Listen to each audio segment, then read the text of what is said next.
बेलपत्री के वृक्ष का एक नियम है, बेलपत्री के पौधे का एक नियम है, पौधा बहुत छोटा है, बहुत छोटा, तो उसकी पत्ती ना उतारे।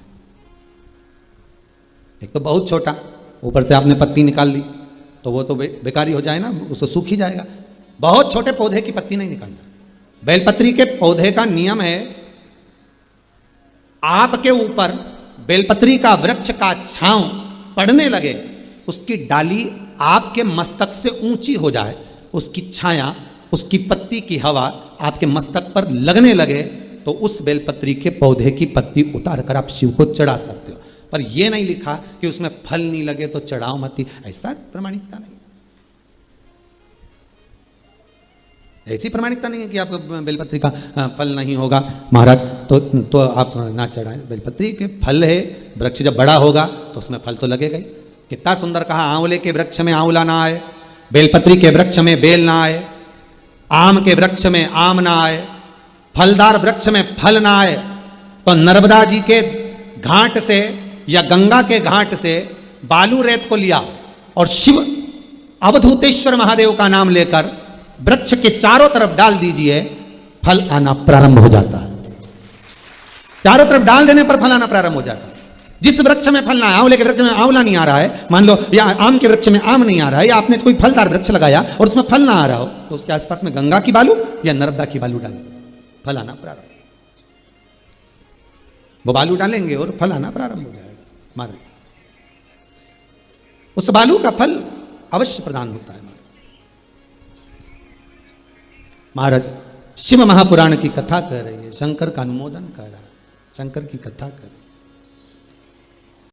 घर में या तो किसी की नजर लग जाती है, हाय लग जाती है, या कोई व्यक्ति किसी ना किसी रूप में उस परिवार में क्लेश या कहीं ना कहीं किसी ना किसी रूप में कोई बीमारी पकड़ने वाली है, तो गंगा की झारी अपने आप सूख जाती है। ध्यान दीजिएगा, संपदा कम होने वाली है, कहीं घाटा लगने वाला है, कहीं तकलीफ होने वाली है, तो गंगा की झारी का जल अपने आप सूख जाएगा। समझ जाओ, मार्गदर्शन करते हैं। हमारे घर में जितनी प्रतिमाएं रखी रहती है, चाहे लड्डू गोपाल की हो, जगदम्बा की हो, शंकर जी की हो, हनुमान जी की हो, पितरों की हो, किसी भी देवता की मूर्ति, गणेश जी हो, लक्ष्मी जी हो, जिस देवता की मूर्ति आपके घर में रखी होगी, अगर कोई घात लगने वाली होगी, कोई कष्ट आने वाला होगा, तो भगवान के चेहरे की रौनक रंगत चली जाती है, भगवान का चेहरा भी उतर जाता है। सबसे पहले 4 दिन 8 दिन 6 दिन पहले वो भगवान का चेहरा उतर जाएगा कि ये घाट आने वाली, ये कष्ट। तो कभी कभी पूजन करते करते आपके मन में भाव आता है, आज भगवान ना जाने कैसे लग रहा है, भगवान को मैंने ड्रेस भी पहनाई, सब कुछ करा, श्रृंगार भी करा, पर भगवान के चेहरे पर प्रसन्नता नहीं दिख रही, भगवान के चेहरे पर रौनकता नहीं दिख रही। कारण क्या है, समझ जाओ, फिर सतर्क हो जाओ, भगवान से प्रार्थना करो, बाबा आप ही को संभालना है। गंगा मैया आपने बता दिया कि घात आने वाली, आपने बता दिया कि कष्ट आने वाला है, पर संभालेगा कौन गंगा मैया? आप स्वयं आओ, स्वयं संभालो। जिसने रास्ता बताया है उसी को पकड़ लो। गंगा की झारी में से गंगा जल चले गया, उसने मार्ग बता दिया, तो उसी गंगा की झारी को, उसी गंगा की झारी में वापिस ढक्कन को खोलकर, तुम्हें मालूम है इसमें जल नहीं है, तो अपने शुद्ध जल को लाकर, जो जल आपके पास में हो, भले हापसी का हो, हेडपंप का हो, कुएं का हो, बावड़ी का हो, जो जल शुद्ध है उस जल को लाकर उस गंगा जी में भर दीजिए और भरकर निवेदन कर दो, माँ अब आपको संभाल लेना है। वापिस ढक्कन लगा दीजिए, वो गंगा अपने आप प्रकट होकर संभाल ले। उसको खाली नहीं रखना, उसको खाली नहीं रखा जाता, ये आपको संभालना है।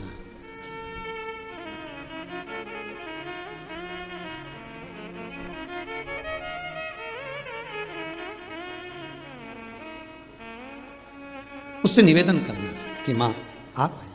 कितना सुंदर कहा, जहां तुलसी का क्यारा सूख जाता हो, तुलसी का क्यारा अगर सूख गया, एक और बात बहुत अच्छे से याद रखना, बहुत ध्यान रखिएगा, जब घर में परिवार में गंगा जली पूरा उत्सव मनाकर खोलते हो, तो गंगा जली की जो झारी होती है, वो झारी का गंगा जल जब निकल जाता है तो झारी को अपने घर की बहन बेटी को दे देना चाहिए।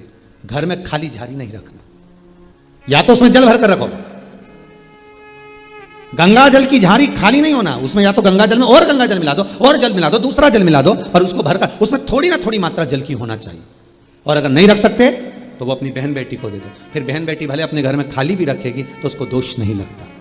पर जिसने गंगा जली खोली है, जैसे तुमने गंगा जली खुलवाई, बड़े आराम से खुलवाई, ब्राह्मण का भोजन भी करा, यज्ञ भी करा, अनुष्ठान भी करा, और गंगा जली खोल भी ली, और खोलने के बाद गंगा जल सबको बांटा भी सही, और वो गंगा जली जो खाली हो गई तो तुमने रख ली, तो वो दोष दे।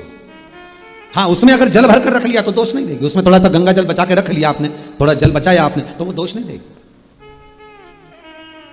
वो आपको सुख प्रदान करेगा।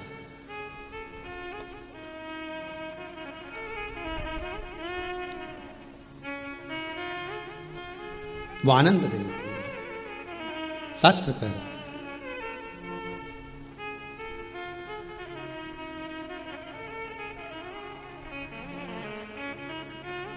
भगवान शिव की कथा कह रही है, गंगा जली सूखे तो समझ जाओ कोई कष्ट है। तुलसी का क्यारा, तुलसी का कुंडा, तुलसी का पौधा अगर सूख रहा है, बार बार लगाने के बाद भी सूख गया, पनपता ही नहीं है, कई बार प्रयास कर लिया, समझ लो कोई दोष, कोई दुख, कोई तकलीफ, कोई कष्ट सम्मुख आने वाला है। उसको सतर्क रहे, कोई बीमारी, कोई रोग घेरने वाला, उसे सतर्क रहे, उसको समझे।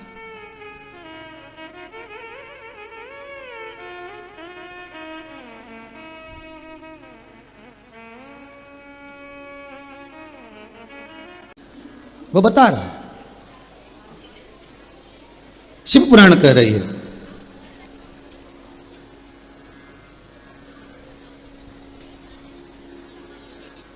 सुख, आनंद। एक और चीज याद रखिए, बहुत ध्यान दीजिएगा थोड़ा सा। यदि एक छोटा सा प्रैक्टिकल है, आप करके देखेंगे तो बाबा कुबेर भंडारी वैसे ही भंडार भर देगा। थोड़ा सा प्रयास, अगर आपके सबके घर में गंगा जल है तो एक प्रयास करके देखिएगा। कोई कार्य के लिए आप जा रहे हैं और वो कार्य अटक रहा है, नहीं हो रहा, बहुत प्रयास कर लिया आपने, बहुत दिन से लगे हुए कि ये काम होना ही चाहिए, ये काम बहुत जरूरी और होना ही चाहिए, नहीं हो रहा। एक कटोरी में गंगा का जल निकाल लीजिए महाराज, और कटोरी में गंगा का जल निकाल कर तुम्हारे घर में एक सिक्का पड़ा हो, 1 रुपया, 2 रुपया, 5 रुपया, कोई सा भी एक सिक्का पड़ा हो, जो भी सिक्का पड़ा, कुंदकेश्वर महादेव का नाम लेकर, जहां परिंडा होता है, पानी का मटका होता है, पितरों का स्थान होता है, हंडा भरते हो, मटका भरते हो, उसके पास में उस कटोरी को रखकर 1 का सिक्का, 2 का सिक्का, 5 का सिक्का, 10 का सिक्का, जो तुम्हारे पास सिक्का पड़ा हो, जो भी तुम्हारे पास पड़ा हो, वो सिक्के को हथेली में लेकर कुंदकेश्वर महादेव का नाम लेकर उस कटोरी में डाल दीजिए और उस जल को नैनों से लगाकर आप काम के लिए निकल जाइए। वो काम आपका सफल होकर ही रहेगा, छूट नहीं सकता। गंगा के जल में वो बल होता है, और आप जो सिक्का डाल रहे हो वो ये समझ कर डालें कि कुंदकेश्वर महादेव को मैं गंगा में स्नान करने के लिए। हमारे यहाँ पहले हमने भी देखा, आपने भी देखा होगा, किसी जब बारिश नहीं होती है या कोई काम अटक जाता है, जब बारिश, तो क्या करते थे पहले के जमाने में कि मंदिर को पैक कर दे, उसमें पानी भर दे शंकर जी के ऊपर। आपने कई जगह देखा होगा, उसमें शिव जी को डुबा, तो किसके लिए डुबाते थे? कुंदकेश्वर महादेव के लिए। ये नियम है कुंदकेश्वर महादेव का। और आज के जमाने में तो चंपेश्वर महादेव है तो उनको भी डुबा दे, गुप्तेश्वर महादेव है तो उनको भी डुबा दे। ये उनके लिए नहीं है। कुंदकेश्वर महादेव किनका नाम है? जम के बोलिए, कुंदकेश्वर महादेव। ये कुंदकेश्वर महादेव को उस कटोरी में, उस बाटकी में सिक्के को, और फिर जब आपका काम हो जाए, आप जिससे मिलने गए हो, जिससे काम की बात करने गए और काम हो गया, तो वो जल ले जाकर सिक्के के साथ, सिक्का तो डालो मंदिर में, कहीं दान पेटी आदि में, और वो जल भगवान कुंदकेश्वर के नाम से शिव जी को समर्पित कर दो। बाबा से विनती करो, बहुत बहुत साधुवाद है बाबा, आपने मेरी लाज रख ली, तेरी कृपा बनी रहे, बस ये सुख मिलता है। उसको धन्यवाद दो बाबा को बार बार। हम तो रोज कहते, रोज प्रतिदिन उठो और उठते से धन्यवाद दे दो, धन्यवाद। उठते से चले तेरा भजन करती रहूं, जब तक ये श्वास चले शिव महापुराण की कथा सुनती रहूं, भले फिर अंत समय में जाऊं ना जाऊं ये उसके हाथ में है, पर तेरा स्मरण कर कर मर।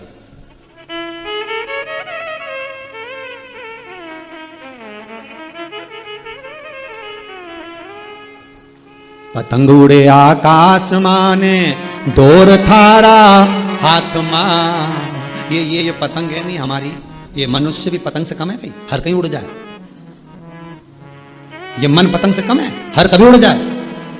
पतंग उड़े आकाश माने, डोर थारा हाथ मां। ओ भोले मारी पतंग ऊंची राखना। अगर तेरे हाथ में डोरी है तो तू जानता है कि इसको कहां तक ले जाना। संसार वालों के हाथ में अगर डोरी रखोगे तो कब तक काट देगा। भगवान के हाथ में अगर डोरी रहेगी तो कितनी भी पतंग आ जाए, एक मोहल्ले में सुनार की 10-10 दुकान, पर किसी एक की पतंग मेरे भोले के हाथ में है तो वो इतनी चले इतनी उड़े, आसपास के दुकान वाले भी सोचते रहे हमारे पास भी वही माल, कपड़ा भी हमारे पास एक जैसा, पान की दुकान भी हमारी एक जैसी, चाय की दुकान भी हमारी एक जैसी, फिर इसी की क्यों चले। समझ जाना पतंग उड़ रही है और डोरी भोले के हाथ में पड़ी है, इसलिए उड़ रही है, इसलिए उड़ रही है। 50 दुकान एक मोहल्ले में, 100 दुकान एक जैसी कपड़े की, एक जैसा मार्केट, फिर एक की चले और 4 बैठे रहे, डोरी उसके हाथ में उड़ रही है। और कितने लोग लगे होंगे उसको काटने में, विचार करो कितने ग्राहक काटने वाले बैठे होंगे, इधर तो आओ हम पूरा कमीशन देंगे, इधर आओ 10% की छूट, इधर आओ 5% की छूट, कितने काटने वाले बैठे हैं। अगर संसार वालों के हाथ में पतंग रहती तो कब की कट गई होती। किसी के पास हमारे नींबू पड़ गए, काय को डरे, पतंग अगर तेरी शंकर के हाथ में तो क्यों डरना, लिख दे दरवाजे पे कि एक साथ 1 दर्जन पटको अचार बना के खाऊंगा, तो क्यों डरे। पतंग शिव के हाथ में है, पतंग शंकर के हाथ में है, और अगर पतंग मेरे शिव के हाथ में है तो फिर डरना क्या, क्यों डरे। जब भोले कहा तो डरना क्या, फिर दर दर जाके मरना क्या, जब भोले कहा तो डरना क्या। क्यों जाए जगत जगत में, यहाँ एक जगह वहां से काम नहीं हुआ वहां चले गए, वहां से काम नहीं हुआ वहां चले गए, वहां से काम नहीं हुआ वहां चले गए, 50 जगह पर जाकर आखिरी में घूमता घूमता वो के पास पहुंच गए, थारा ही घर का उसके। अब कितनी जगह गए, कोई के ये, कोई के वो, कोई के ये दोस्त, कोई के वो दोस्त, तो फिर भोले कहा तो डरना, दर दर जाके मरना क्या, भोले कहा तो क्यों डरे। हम शंकर कहने वाले हर हर महादेव घर घर, क्यों डरे। शिव साथ में है, शंकर हर पल है। पार्वती जी को शंकर जी ने अमरनाथ की गुफा में ज्ञान दिया था। लोग कहते हैं भागवत सुनाई थी, उस भागवत के पहले ज्ञान दिया था जो आज भी तंत्र शास्त्र में कहा जाता है। पार्वती जी का वो ज्ञान में तंत्र शास्त्र में उसको पूजा जाता है। आज भी जो पार्वती को शंकर भगवान ने ज्ञान दिया था, 10 विद्याओं को बिठाकर जो ज्ञान प्रदान करता, उसमें पहला ज्ञान था पार्वती जब मनुष्य माता के गर्भ में रहता है तो एक पिंडी के रूप में रहता है। वो पिंडी नहीं होती, हर माता के गर्भ में शंकर स्वयं विराजमान होता है, स्वयं शिव बैठा हुआ है। उसको समझने वाला चाहिए। तब मनुष्य शंकर ही तो है, ये मानव है क्या शिव। जब मरेगा तो भस्म हो जाएगा, भस्म हो जाएगा तो शिव मिल जाएगा, आखिरी में है क्या वही शिव। पर आज के जमाने में किसी को बोल दो तो ए भोला, तो बुरा लग जाएगा, तो हमें भोला बोल रहा है।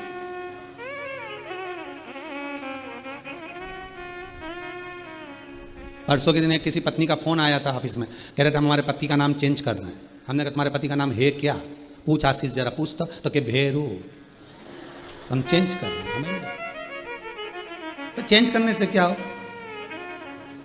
भेरू केवल उसी का ही नाम है क्या, जाए और 2 मिनट में गंगा का जल हो जाए। कई बार तो सोचे अभी तो भेरू चढ़ गया था इसके, थोड़ी देर में गंगा जल चढ़ गया इसके, समझ में नहीं। तो चित्तवृत्ति, पतंग उड़े आकाश माने डोर थारा हाथ मां, वो शंभो मारी पतंग ऊंची राखना। वो कोई नहीं काटेगा अगर शंकर ने साध कर रखी है। अच्छे तेज लड़ाना जानता है वो, कहां से लेके कहां जाए, कब ढील दे कब काटे, ये उसी को मालूम है। इतनी ढील दे देता है, इतनी ढील इतनी दे, वो बाद में खींचता है। शंकर दोनों तरह से परखता है, देकर भी और लेकर भी। एक बार शिव, अगर तुम्हारे पास में कुछ भी नहीं है ना तो शंकर के ऊपर भरोसा रखो, कुबेर भंडारी पर भरोसा रखो, कुबेरेश्वर महादेव पर भरोसा रखो, शिव महापुराण पर भरोसा रखो, शंकर के शब्द पर भरोसा रखो। और एक बार अगर तुम्हारे पास कुछ नहीं है तो शंकर से कहकर देखो, बाबा एक बार देकर भी देखेगा, तुम्हें खूब देगा। फिर देने के बाद विचार करेगा कि ये सही काम कर रहा है कि नहीं कर रहा, सतमार्ग में लगा रिया कि नहीं लगा रिया। नहीं तो मालूम पड़े एफडियां बनवाता जाए, धरता जाए धरता जाए धरता जाए, खुद भी नहीं खाने बापड़ा की नींद अलग उड़ जाए। तो शंकर भगवान देके भी देखता है और लेके भी देखता है, दोनों तरह से परखता है मेरा शंकर। देके भी परखेगा, लेकर भी परखेगा। देने के बाद परखेगा कि क्या कर रहा है, भोजन करा रहा है नहीं करा रहा, भूखे को दे रहा है ना दे रहा, सत्कर्म कर रहा ना कर रहा, भजन कर रहा ना कर रहा। और लेने के बाद भी परखेगा कि अब मैंने सब खींच लिया, पतंग को ढील भी दी और खींच भी दी, मर्जी।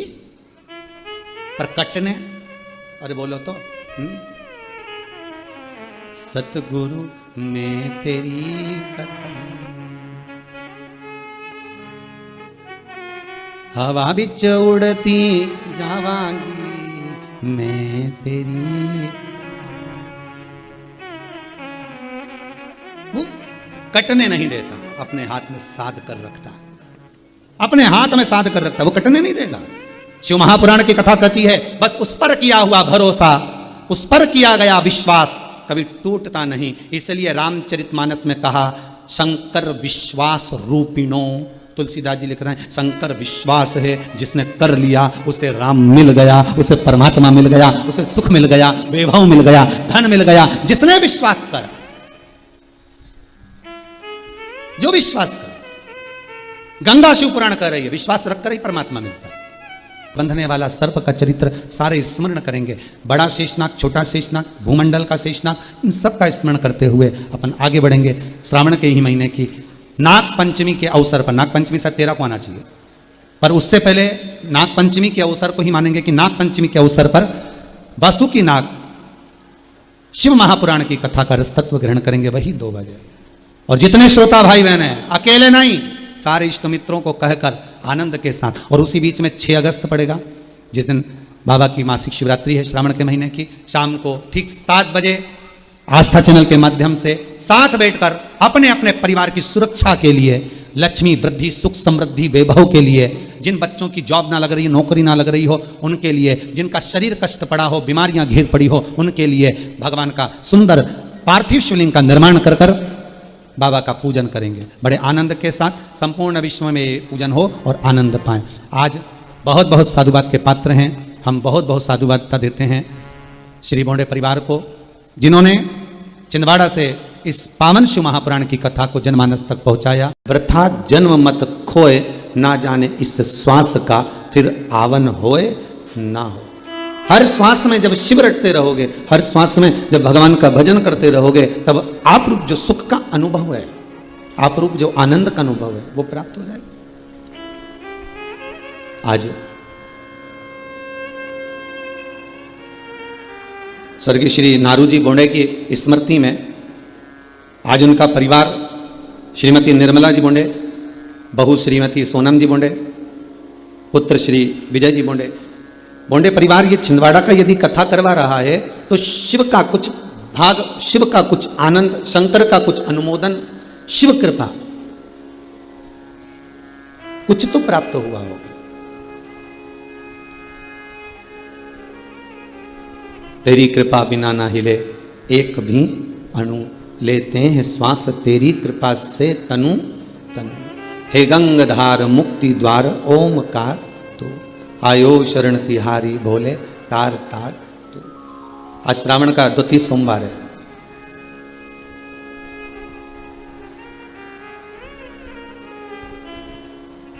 कुछ तो कृपा शिव की है जो बोंडे परिवार कथा करवाया, कुछ तो कृपा शंकर की है जो आप सब आस्था चैनल के माध्यम से, फेसबुक यूट्यूब के माध्यम से, टीवी के सम्मुख में बैठकर, भगवान के धाम में बैठकर, कुबेरेश्वर धाम का स्मरण कर कर इस पावन शिव महापुराण की कथा को सुन रहे हैं। वही पूर्वजों का पुण्य एकाग्रित हुआ होगा, तब जाकर ये पावन कथा हमको सुनने को मिल रही। और वो भी कथा कोई साधारण नहीं, गंगा शिव महापुराण की कथा।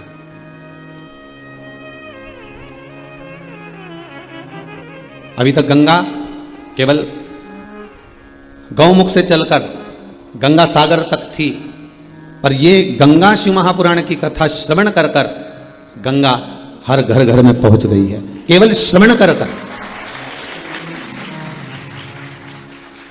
शंकर की कथा को श्रवण कर कर ये गंगा घर घर तक पहुंच रही है।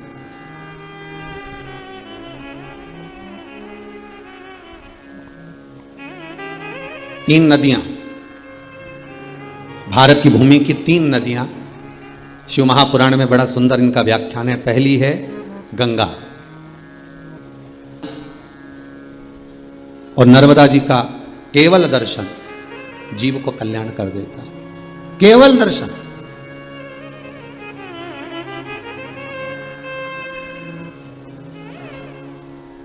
गंगा, यमुना, नर्मदा,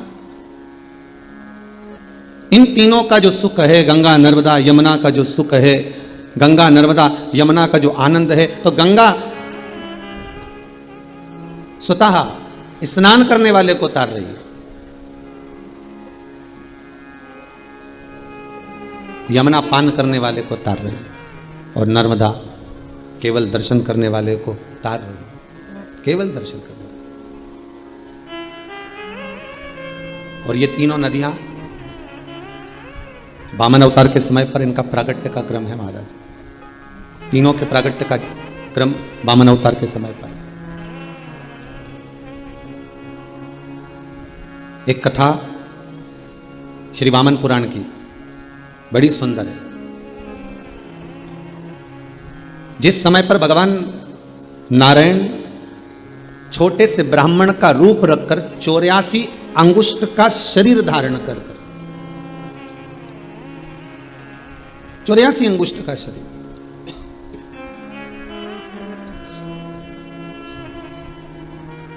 क्योंकि संसार के जितने मानव हैं, जितने मनुष्य पैदा होते हैं, संसार सागर में जितने मानव जन्म लेते हैं, प्रत्येक मनुष्य का जो शरीर होता है वो 84 अंगुष्ठ के बराबर होता है।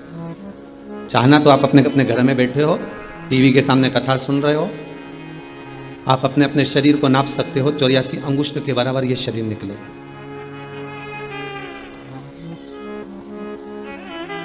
एक छोटा सा बच्चा जन्म लेता है, भले वो 4 महीने का हो, 6 महीने का हो, वो अपने अंगूठे से नापेगा तो उसका शरीर 84 अंगुष्ठ के बराबर निकलेगा। बच्चा बड़ा हो गया 10 साल का, वो अपने अंगुष्ठ से नापेगा तो 84 अंगुष्ठ के बराबर निकलेगा। और बड़ा हो गया, अवस्था 70 की भी हो गई, तो अपनी अवस्था में नापेगा तो 84 अंगुष्ठ के बराबर उसका शरीर निकलेगा। 84 अंगुष्ठ का ये शरीर, स्वयं वामन भगवान 84 अंगुष्ठ का शरीर धारण कर कर, एक हाथ में छत्र लेकर, दूसरे हाथ में कमंडल लेकर राजा बलि की यज्ञशाला में भिक्षा मांगने गए। वामन पुराण करे। और राजा बलि के दरवाजे पर जाकर उन्होंने आवाज लगाई कि डोल उठी है सारी धरती देख रे, डोला गगन है आज तेरे दर आया मांगने, वो जगत का पालन हारा रे, जगत का पालन हारा। तू छोड़ सकल अभिमान ओ पगले, एक शब्द जोड़ा गया इस भजन में, ओ पगले। पागल किसको कहा गया? कहते बावरी मतलब पागल। नामदेव जी महाराज को लोग पागल कहते हैं, कर्माबाई को लोगों ने पागल कहा, संत तुकाराम जी को लोगों ने पागल कहा, रामकृष्ण परमहंस जी को लोगों ने पागल कहा। राष्ट्र के जितने संत, साधु, सन्यासी, तपस्वी, साधक, उपासक जो भगवान की भक्ति में लगे रहे, दुनिया के लोगों ने उनको ताने दिए, अपशब्द कहा, पागल कहा, आड़े टेढ़े संबोधन से पुकारा। आप भी रोज रोज कथा खोलकर बैठ जाओ, रिमोट हाथ में लिया और 2 बजे और तुम कथा खोलकर बैठ जाओ, तो घर के लोग तुमको भी पागल करने लगेंगे। ये तो पगली हो गई, ये तो बावरी हो गई, ये तो कमली हो गई, इसमें तो अक्कल नहीं रही है, ये पागल है।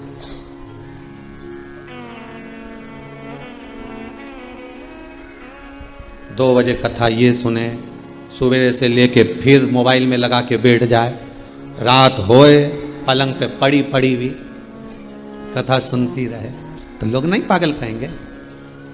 और अच्छा वो सियोर वाला महाराज हुआ, वो भी पगला और भगत भी पगला है? सब पागल। शिवपुराण तो सीधी सीधी बात कर रही ना कि भगवान की भक्ति करने वाला पागल ही होता है।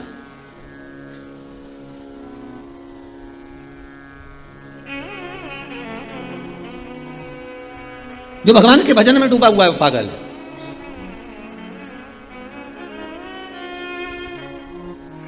जो भगवान की भक्ति में डूबा हुआ है वो पागल है। और आज बावन भगवान राजा बलि के सम्मुख में करें कि राजन, अरे ओ पगले, कर ले तू थोड़ा दान, ये मौका फिर नहीं मिलना।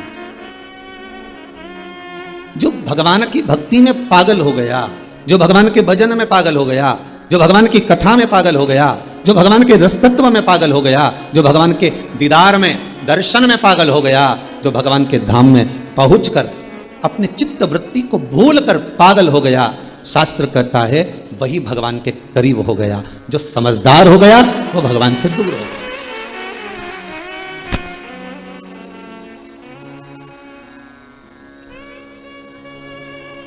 दो तरह की बहू होती है घर में, एक समझदार बहू, एक पगली बहू। ठीक है, तुम्हारे घर में भी होगी। जितने लोग कथा सुन रहे हो आस्था चैनल पर, जितने लोग कथा सुन रहे हो मोबाइल पर, जितने यूट्यूब फेसबुक पर श्रवण कर रहे हो, और जितने आनंद से अपने अपने घरों में बैठकर कथा का रसतत्व श्रवण कर रहे हैं, आपके घर में भी दो तरह की बहू होगी।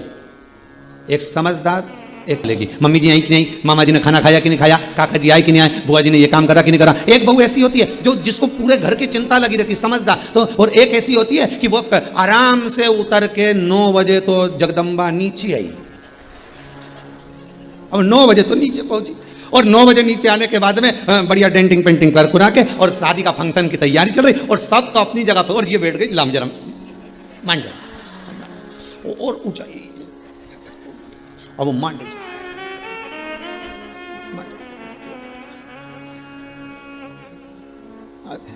अब इतनी वो जेठानी इतना काम कर रही है, देवरानी इतना काम कर रही है, और तू मेहंदी मंडवा रही है। फिर इतने में किसी ने कहा, देखो तुम्हारी बहू में तो अक्ल ही नहीं, मेरी इस बहू में तो बिल्कुल अक्ल नहीं, रत्ती भर की भी। वो देखो बेचारी कितना काम कर रही है, कितनी देर से लगी है, सबको पूछ रही है, सबका सामान समेट रही है, सबका सामान उठा के रख रही है, बर्तन भांडा उठा के रख रही है, कपड़ा लत्ता उठा के रख रही है, और एक ये मेहंदी मंडवाने बैठ गई। और जैसे मेहंदी से उठी पगली, अब ये पागल, अब बेचारा रोटी की थाली वाली लगा के लाया,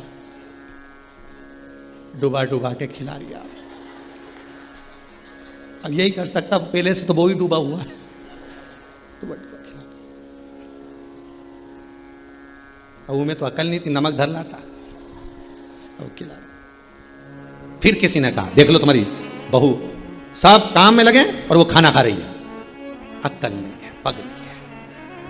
अब समझदार जो बहू थी उसने पूरा काम संभाला, कपड़े संभाले, जेवर संभाला, घर में ताला भी लगाया, चाबी भी लगाई, कमर में खोस के भी लाई, सब माता पूजन करने चले गए, सब मंडप करने चले गए, सब रिसेप्शन में चले गए, और ये संभालती फिरी, और एक तैयार हो हुआ कि वो तो खूब एंजॉय करे। अब एक पागल है, एक समझदार है। अब तुम समझदारी रखोगे तो तुम्हें क्या जायदाद का हिस्सा ज्यादा मिल जाएगा? जम के तो बोलो नहीं। सास की रकम ज्यादा मिलेगी? नहीं, उतनी मिलना है, भले तुम दौड़ दौड़ के काम करो चाहे।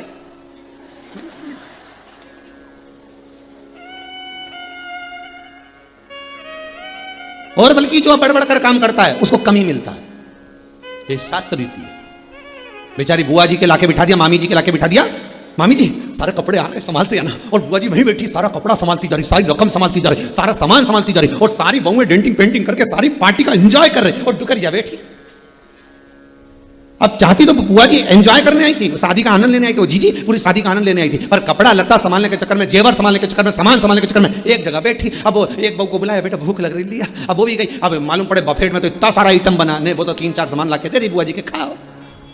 अब ईमानदारी से बोलो, जितनी साड़ी सारी बहन बेटी के मिली उतनी उस बुआ के भी मिलेगी ना? अरे बोलो तो कि वो के ज्यादा मिल जाएगी? नहीं, बस मिठाई का डब्बा ज्यादा मिल सकता है, वो भी इसलिए क्योंकि सड़ जाएगी अगर रख लेंगे तो, और बुआ जी जा ही रही है। तो तुम समझदार क्यों बनो? शिव महापुराण की कथा कहती है, मीरा बावरी हो गई, कर्मा बावरी हो गई, नामदेव, तुकाराम, रामकृष्ण परमहंस, चैतन्य महाप्रभु, भारत की भूमि के जितने साधु सन्यासी तपस्वी साधक उपासक संत महात्मा, ये सबको पागलों की गिनती में गिना गया। और शास्त्र का हम भी कहते हैं, जितने साधु सन्यासी तपस्वी साधक उपासक, जितने कथाकार, जितने भगवान की भक्ति में डूबने वाले, जो भगवान की भक्ति में रम रहे हो, भगवान के स्मरण में रम रहे हो, वो सब की सब पागलों की गिनती में आते हैं। कथा बाचने वाले भी पागल, कथा सुनने वाले भी पागल। समझदार तो वो है जो कथा हमें आती ही नहीं, समझदार वो है जो कथा सुनना पसंद करते ही नहीं। अभी कोई हमारा बुढ़ापा है, वो समझदार दिन रात कमाने में लगे हैं, दिन रात जोड़ जोड़ के लाते जाए देते जाए, लाते जाए देते जाए। पर कभी मन में विचार करो, एक बार तो कम से कम अपने पति से जरूर पूछो, इतना भाग दौड़ करते हो, 8-8 बजे दुकान से जाते हो, रात को 11-11 बजे तक आते हो, किसके लिए कमा रहे हो? 2 रोटी सही से नहीं खा पाते हो, 2 रोटी सही से नहीं खा पा रहे हो, चैन की जिंदगी नहीं जी पा रहे हो, किसके लिए कमा रहे हो? किसके लिए करना है? पति कहेगा पत्नी के लिए, बच्चों के लिए, इनको आगे बढ़ाने के लिए, बस यही इनको बढ़ाना है, इनको आगे बढ़ाना है, इनको बढ़ाना। सोच सोच के नींद नहीं आ रही तो आंखें के नीचे कालापन आ गया, रात के घबराहट भी हो है, डॉक्टर साहब के पास गए तो के डॉक्टर साहब बड़ी बुरी हालत है। वो क्या रहा है, सब कुछ हो रहा है।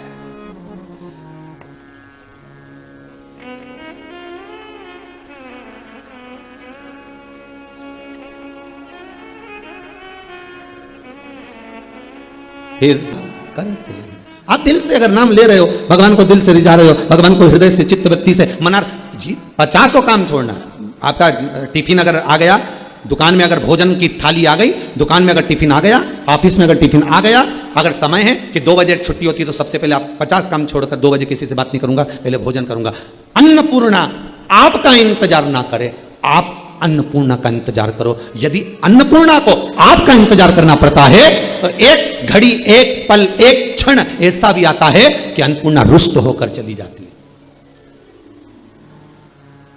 कई लोगों की आदत रहती है, सामने पत्नी ने थाली लगा दी, मम्मी ने थाली लगा दी, बच्चा मोबाइल लेकर बैठा है, बस अभी 1 मिनट, बस ये पोस्ट और कर दो, बस 1 मिनट ये काम और कर दो, और कंप्यूटर लेकर बैठा है, लैपटॉप लेकर बैठा हुआ है। 50 काम छोड़ो, 1000 काम छोड़ो, पहले सामने जो भोजन की थाली है, जिसको खाने के लिए तुम इतनी कमाई करने के लिए तुम ये सारा फैलारा फैलाए हो, ये ऑफिस, ये दुकान कर रही है, तो उसमें आपको दोष लगता है। कितनी सुंदर बात कही है, गर्ग संहिता के अंतर्गत वर्णन किया। जिस समय अन्नपूर्णा महारानी सम्मुख में हो तो आपकी दृष्टि कहीं दूसरी जगह ना हो, उस अन्नपूर्णा पर होना चाहिए, उस अन्नपूर्णा, उस भोजन की थाली पर हो।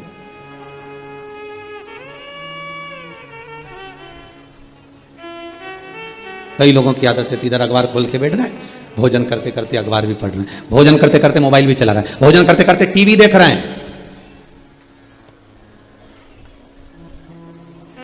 कई माताओं की आदत है, रसोई घर में से भोजन लेके आई, टीवी के सामने नाटक आ रहा था, लेके बैठ गई खाने में। अब रुचि आएगी क्या? अरे 2 रोटी के लिए तरस रहे हैं दुनिया के लोग, और वो 2 रोटी तुम्हारी थाली में पड़ी है, और उस अन्नपूर्णा का तुम अपमान कर कर, उस टीवी पर ध्यान देकर उसका सम्मान कर रहे हो। मोबाइल चला रहे हैं, सामने भोजन की थाली रखी है, बात कर रहे हैं, सामने भोजन की थाली रखी है।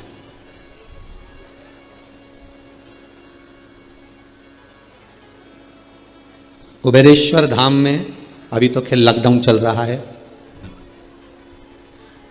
परमिशन नहीं, पर जब भी संपूर्ण विश्व जब कोरोना महामारी से बाहर निकल जाए, तब जब आप कुबेरेश्वर धाम आए, सीता रसोई में जाकर, अन्नपूर्णा रसोई में जाकर जब आप भोजन करेंगे, तो वहाँ पर जो भोजन बनाने वाले भंडारी हैं, अगर आप चिल्ला कर बात कर रहे होंगे या मोबाइल पर बात कर रहे होंगे भोजन करते समय, तो वो आपको चिल्ला देंगे, आवाज़ लगा देंगे, मोबाइल बंद करिए, भोजन कर रहे हो ना।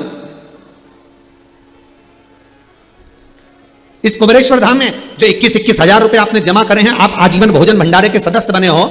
जब ये मंदिर का निर्माण पूर्ण हो जाएगा कुबेरेश्वर धाम का, भोजन भंडारा तो चालू हो चुका है, पर जब मंदिर का निर्माण हो जाएगा, जिनने 21,000 रुपए जमा करे हैं आजीवन भोजन भंडारे के, उनका नाम वो शिलालेख पर एक बड़े से पत्थर पर सबके नाम अंकित हो जाएंगे। तुम्हारे बच्चे कभी आएंगे, अपना नाम पढ़कर गौरवान्वित महसूस करेंगे कि ये तारीख को हमारे पूर्वजों ने भोजन की व्यवस्था कर कर गए हैं। ये अन्नपूर्णा का भोजन। तो यहां नियम है, आप जब भोजन करेंगे, वहां मोबाइल चला रहे होंगे तो मना कर दिया जाता है। भोजन बनाने वाला भंडारी मना कर देगा, या फिर अंदर जो हड्डिया जी रहते हैं वो मना कर देते हैं, नहीं साहब, अंदर ना तो मोबाइल चलेगा ना आपकी बात चलेगी, आप तो सीधे भोजन करो, रस तत्व ग्रहण करो, मां अन्नपूर्णा का नाम लो, कुबेर भंडारी का नाम लो, क्योंकि उसके घर का अन्न का भाग जब हम ग्रहण करते हैं, उसके दरबार का जब हम प्रसाद ग्रहण करते हैं, तो मेरा कुबेरेश्वर महादेव किसी ना किसी रूप में हमारा भी कल्याण कर ही देता है। ये उसकी कृपा, ये उसकी दया। तो मना कर देते हैं, आप मोबाइल अंदर नहीं चलाओगे, आपको कुछ बात करना है बाहर जाकर करिए, या फिर भोजन की थाली रख दीजिए।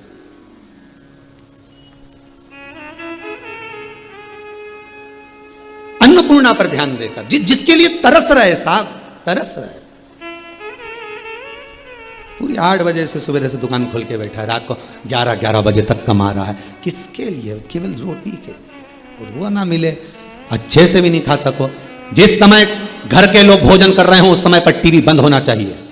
जिस समय पर तुम्हारे यहां पर कोई विशेष अतिथि आया हो उस समय पर टीवी बंद होना चाहिए। जिस समय पर तुम्हारे यहां कोई मेहमान आया हो उस समय पर कितना भी अच्छा सीरियल आ रहा हो, कितना भी अच्छा नाटक आ रहा हो, टीवी बंद होना चाहिए। हाँ, टीवी चालू रहना चाहिए, क्योंकि उसके कानों में वो शब्द जाएगा तो तर जाएगा। भले राम नहीं कहा, भले शिव नहीं कहा, भले कृष्ण नहीं कहा, पर कथा चल रही है तो उसका शब्द उसके कानों में जाएगा। आप व्यापार कर रहे हो, व्यापार करते समय टीवी चालू कर दी, 4 ग्राहक आ रहे हैं, उनके कानों में वो कथा जाएगी, तर जाएगा। कोई सीरियल चल रहा है, नाटक चल रहा है, आप भोजन कर रहे हो, तो पहले टीवी बंद कर दो, पहले भोजन पर ध्यान दो, फिर नाटक चालू करेंगे। पर यहां तो थाली लेके बैठे,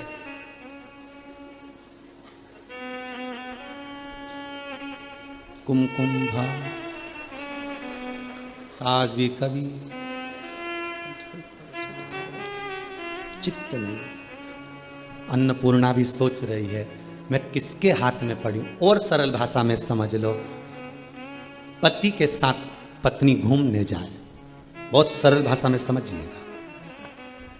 पति के साथ पत्नी घूमने जा रही है, एक मित्र के साथ मित्र घूमने जा रहा है, एक सहेली के साथ सहेली घूमने जा रही है,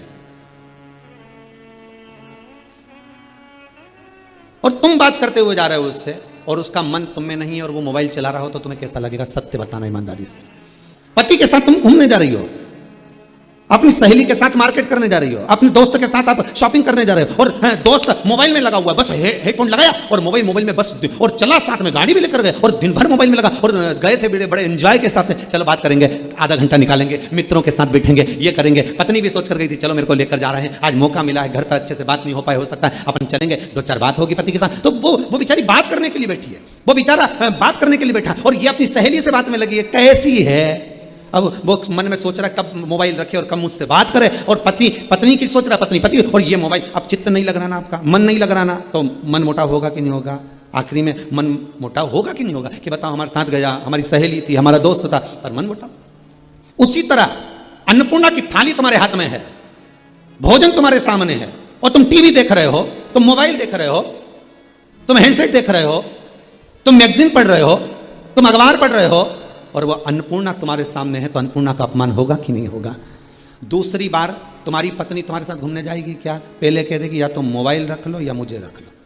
सहेली बोलेगी कि नहीं बोलेगी? सहेली बोलेगी कि नहीं बोलेगी कि मेरे साथ चल रही है तो देख मोबाइल घर पे छोड़कर चल, या लेके चल रही है तो देख बात मत कर। दोस्त भी कह देगा, दिन भर तो कानों में ये लगा के रखता है और मोबाइल चलाता रहता है, कम से कम दोस्तों से मिलने आए तो थोड़ी देर तो अच्छे से मिल, इसके बाद चालू कर ले। तो थोड़ी देर के लिए, अन्नपूर्णा के लिए, भोजन के लिए, उस अन्न माता के लिए अपनी ये टीवी, अपना ये हैंडसेट, अपना ये मोबाइल, अपना ये लैपटॉप, अपना ये कंप्यूटर छोड़कर 15 मिनट, ज़्यादा से ज़्यादा 20 मिनट में भोजन हो जाता है। उस अन्नपूर्णा को समय दो। तो वो अन्नपूर्णा जब शरीर में जाती है तो रोग उत्पन्न नहीं करती। और रोग कौन सी अन्नपूर्णा उत्पन्न करती है वो भी समझ लीजिए, तुम उसको समय नहीं दे रहे। रोग कौन उत्पन्न कर रहा है? घर पे आके झगड़ा कौन करेगी? तुमने जिसको लेकर गए तो समय नहीं दिया, झगड़ा वो करेगी। उसी तरह टीवी देख देख कर भोजन करो, डायबिटीज होगी। टीवी देख देख कर भोजन करिए, बीपी शुगर सब होगा। यहां तक शास्त्र कहता है कि टीवी देखकर भोजन करने वालों की हेल्थ बढ़ती चली जाती है। बोलते कि नहीं बोलते? बच्चा अगर टीवी देख रहा है और भोजन कर रहा है तो उसकी हेल्थ बढ़ती चली जाएगी, रोग बढ़ते चले जाएगा। मोबाइल देखकर भोजन कर रहे हो, रोग बढ़ता चले जाएगा, क्योंकि ध्यान नहीं रहता, और वो वसा के रूप में काम करती है। और अगर हमने सब दूर से त्याग कर रस तत्व को ग्रहण करा है, भोजन का रस ग्रहण करा है, तो वो अन्नपूर्णा, जिसका अन्न उदर में जा रहा है, वो हजारों औषधियों के बराबर हो जाता है, औषधि के रूप में हो जाता है। पर हम त्याग रहे हैं, हम त्याग रहे हैं। भगवान वामन का चरित्र कर रहा है, नहीं चाहिए हमको तो 3 पग भूमि चाहिए। 3 पग भूमि नाप लीजिए, दान करने का मौका मिले दान करिए। शुक्राचार्य जी ने दान को रोका था, इसलिए काम चलेगी। दान, पुण्य, कीर्तन, सत्संग जो करना है समय पर करो, कल पर मत टालो।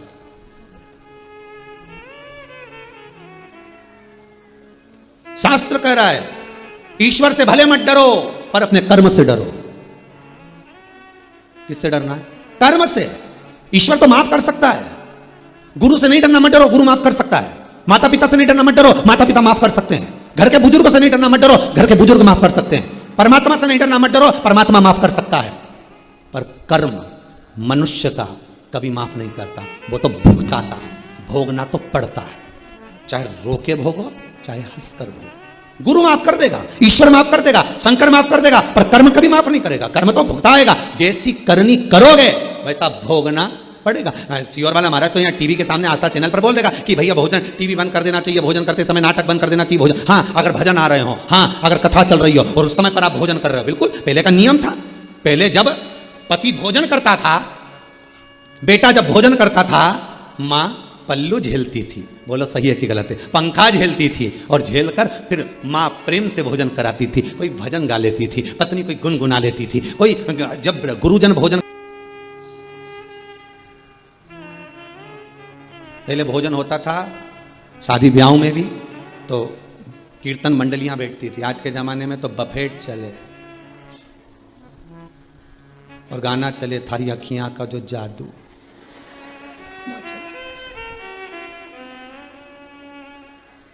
अब खाए, गाना श्रवण कर रहा है, अन्न भाग ग्रहण कर रहा है, इंद्रियां बेकार हो गई, शिथिल हो गई, उसका कोई महत्व ही नहीं रहा।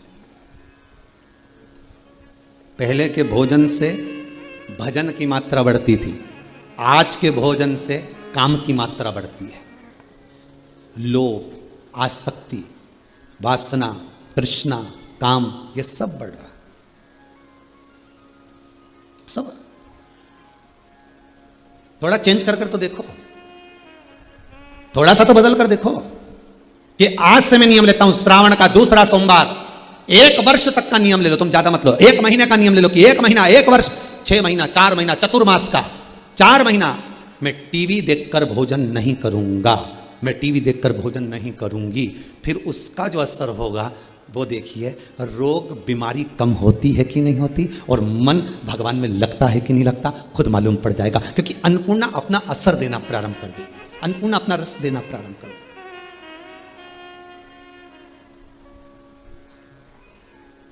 जाओ भोजन करना, करो। अन्नपूर्णा अपना भाग स्वयं दे रही है, अपना रस तत्व अन्नपूर्णा स्वतः प्रदान कर रही है। और अन्नपूर्णा जब अपना रस देना प्रारंभ करेगी तो सुख अपने आप आएगा। डोल उठी है सारी धरती देख रे, डोला गगन है सारा, आज तेरे दर आया मांगने, जगत का पालन हारा रे, जगत का पालन हारा। तू छोड़ सकल अभिमान, ओ पगले कर ले तू थोड़ा। दान, पुण्य, भजन, स्मरण, ये कोई पागल ही कर सकता है जो भगवान की भक्ति में डूबा हुआ, ये कोई पागल ही कर सकता है। भगवान की भक्ति में वही डूब सकता है। भाई महाराज, जो भगवान की भक्ति में वही डूब सकता है जो भगवान की भक्ति में डूबा हुआ हो, अलमस्त भाव में वो डुबाने का प्रयास करेगा। जो नदी की था तक होकर आ गया, नदी के नीचे तक घूम कर आ गया, वो जानता है कि नदी कितनी गहरी है। नहाया हुआ, नदी में कूदा हुआ व्यक्ति तुमसे कह देगा ज्यादा अंदर मत जाना, नदी में कूदा हुआ व्यक्ति कह देगा हाँ आ जाओ, मैं हूं साथ में, आ जाओ नहा लेना। नहाया हुआ व्यक्ति ही नहवाएगा, आ जाओ कूदो, पानी ज्यादा गहरा नहीं है। उसी तरह भगवान की भक्ति में डूबा हुआ व्यक्ति तुम्हें डुबाने का प्रयास करेगा कि भगवान की भक्ति में कैसे डूबना, शिव के पूजन में कैसे डूबना, शंकर के अनुमोदन में कैसे डूबना, कैसे डूबे।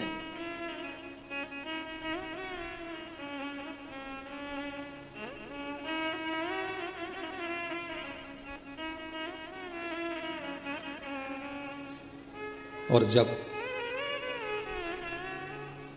दान करने का भाव हो, दान कर लो, भजन करने का भाव हो, भजन कर लो, स्मरण करने का भाव हो, स्मरण कर लो। 3 पग भूमि राजा बलि के दरवाजे पर वामन भगवान नाप रहे, 3 पग भूमि। पृथ्वी नापी एक में, जब जैसी चरण उठाया पहला,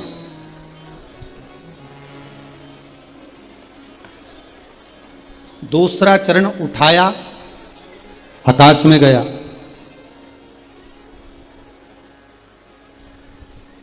और जैसे ही आकाश में गया भगवान के ब्रह्मलोक तक पहुंचा।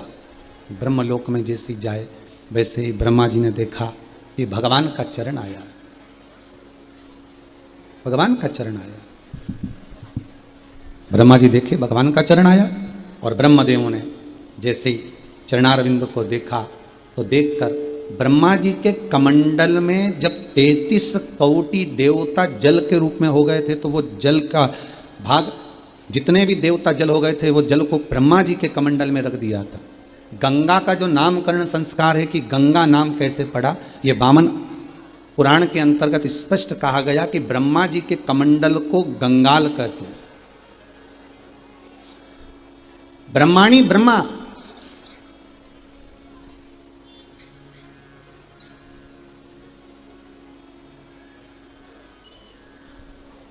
कमंडल को गंगाल, और उस कमंडल के भीतर जो जल एकत्रित कर रखा है वो गंगा जल।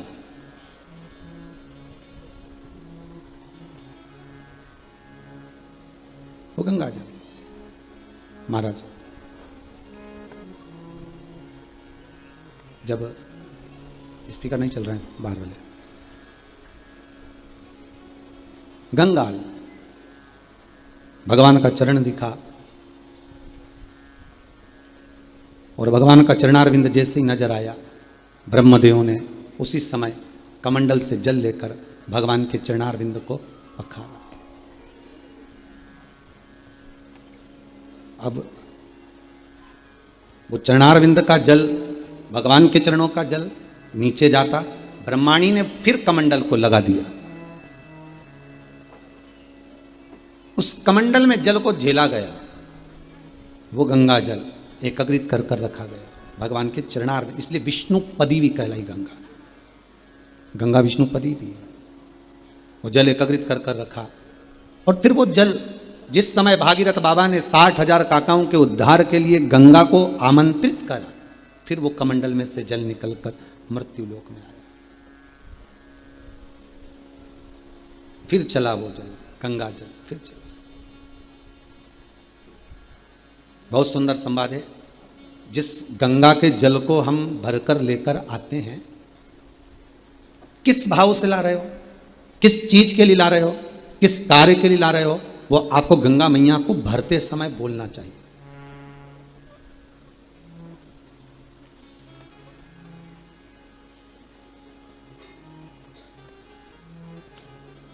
वो गंगा मैया को आपको भरते समय बोलना है। बस हम तो नहाने गए थे साहब, भर के लिए आए, तो लेके तो आए हो, पर बोलना तो पड़ेगा ना। अगर आप लोग कुबेरेश्वर धाम आते हो, कभी आओ जाओ, तो आपके मन में ये बात कि हम किस लिए आए।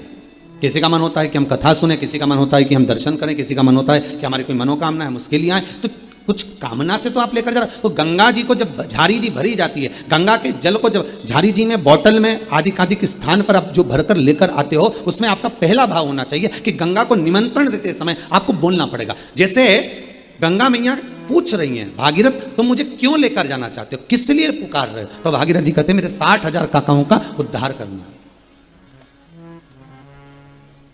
60,000 काकाओं का उद्धार करना है, इसलिए गंगा मैया मैं आपको लेकर जा रहा हूं। तो 60,000 काका कहाँ है, तो कहा कपिल मुनि के आश्रम है। अब आप गंगा तो लेकर आए हो, पर गंगा जी से आपने ये नहीं कहा कि हमारे यहां क्यों चलना है। आपको एक बार तो बोलना था कि गंगा मैया आप हमारे साथ घर चलिए। गंगा जी ने पूछा कहां तक जाना है, तो भागीरथ जी ने कहा कपिल मुनि के, जम के बोली आश्रम तक जाना है। ठीक है, आप गंगा जी को लेके आई तो कभी बोला कि अपने को इंदौर तक जाना है, या अपने को भोपाल जाना है, या अपने को दिल्ली जाना है, या अपने को यहाँ हरियाणा जाना है, या पंजाब जाना है, या अपने को मेरा गांव का नाम ये है, घर का नाम ये है, अपने को यहाँ जाना है। गंगा जी को बोलना तो पड़ेगा ना। और क्यों जाना है, गंगा पूछती है चलने से पहले कि मैं शंकर के सिर से निकल कर जा रही हूं, तो शिव को बताना पड़ेगा मुझको। जिसके साथ रह रही हूं उसको हाजिरी तो देना पड़ेगी कि मैं जा कर रही हूं। आप हमेशा लक्ष्मी जी को निमंत्रण देते हो, लक्ष्मी मैया मेरे घर पे आ जाओ, मैं बड़ा दुखी हूं, मैं तो बहुत परेशानी में हूं, बहुत कष्ट में हूं, हमारे यहाँ तो कोई व्यापार ही नहीं चल रहा, लक्ष्मी मैया कृपा करो। अब तुम लक्ष्मी को तो बुला रहे हो, पर लक्ष्मी को बुलाने से पहले तुम्हें भगवान विष्णु को जाकर कहना तो पड़ेगा कि माता लक्ष्मी हमारा घर भूल गई है, आप इनको लेकर आओ, या आदेश करो कि लक्ष्मी जाओ।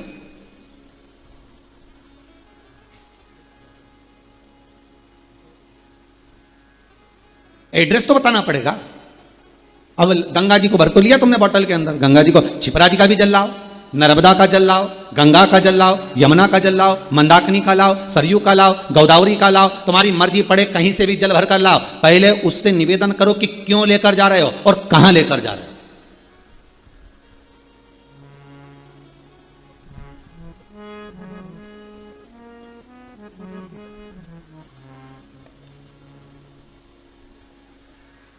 गंगा मैया, नर्मदा मैया, सरयू मैया, हे मंदाकिनी, हे गोदावरी, हे माँ यमुना, कृपा करिए आप हमारे साथ चलिए। क्यों? पूछेगी गंगा, पूछेगी नर्मदा, पूछेगी यमुना, पूछेगी सरयू, मंदाकिनी, सब पूछती हैं क्यों चले, हम किसके लिए चले। तो आपको कहना पड़ेगा कि हमारे घर चलना है, आपको रोग बीमारी कष्ट दूर करना है आपको। माँ चलकर आप हमारे घर में जब प्रवेश करें, माँ उस घर में जितने पितर जितने पूर्वज इस घर की देहली से गए हों, इस दरवाजे को छोड़कर गए हों, भले पितृलोक में देवलोक में विराजमान हों, पर माँ आपको कृपा करना है, आपको कल्याण करना है। जो जिस स्थान पर हो उसको जैसे ही आप घर में प्रवेश करें, उन जीवों को आप तुरंत तार दें। इसलिए हमारे घर पर चलें, आप हमारे घर पर चलें। गरुड़ पुराण 5वां अंश कहता है गरुड़ पुराण का, श्राद्ध पक्ष में आपको लगता है कि पितृदोष बहुत है, 1 रुपए कमा रहे हो, 1.25 रुपए खर्च हो रहा है, घर में पैसा नहीं दिख रहा, टेंशन आए दिन आ रहा है, कुछ ना कुछ काम अटक रहा है, बच्चों का जॉब नहीं लग रहा, बेटियों की शादी, बच्चों का विवाह नहीं हो रहा, संतान प्राप्त नहीं हो रही, कहीं आपको लग रहा है कि पितृदोष है।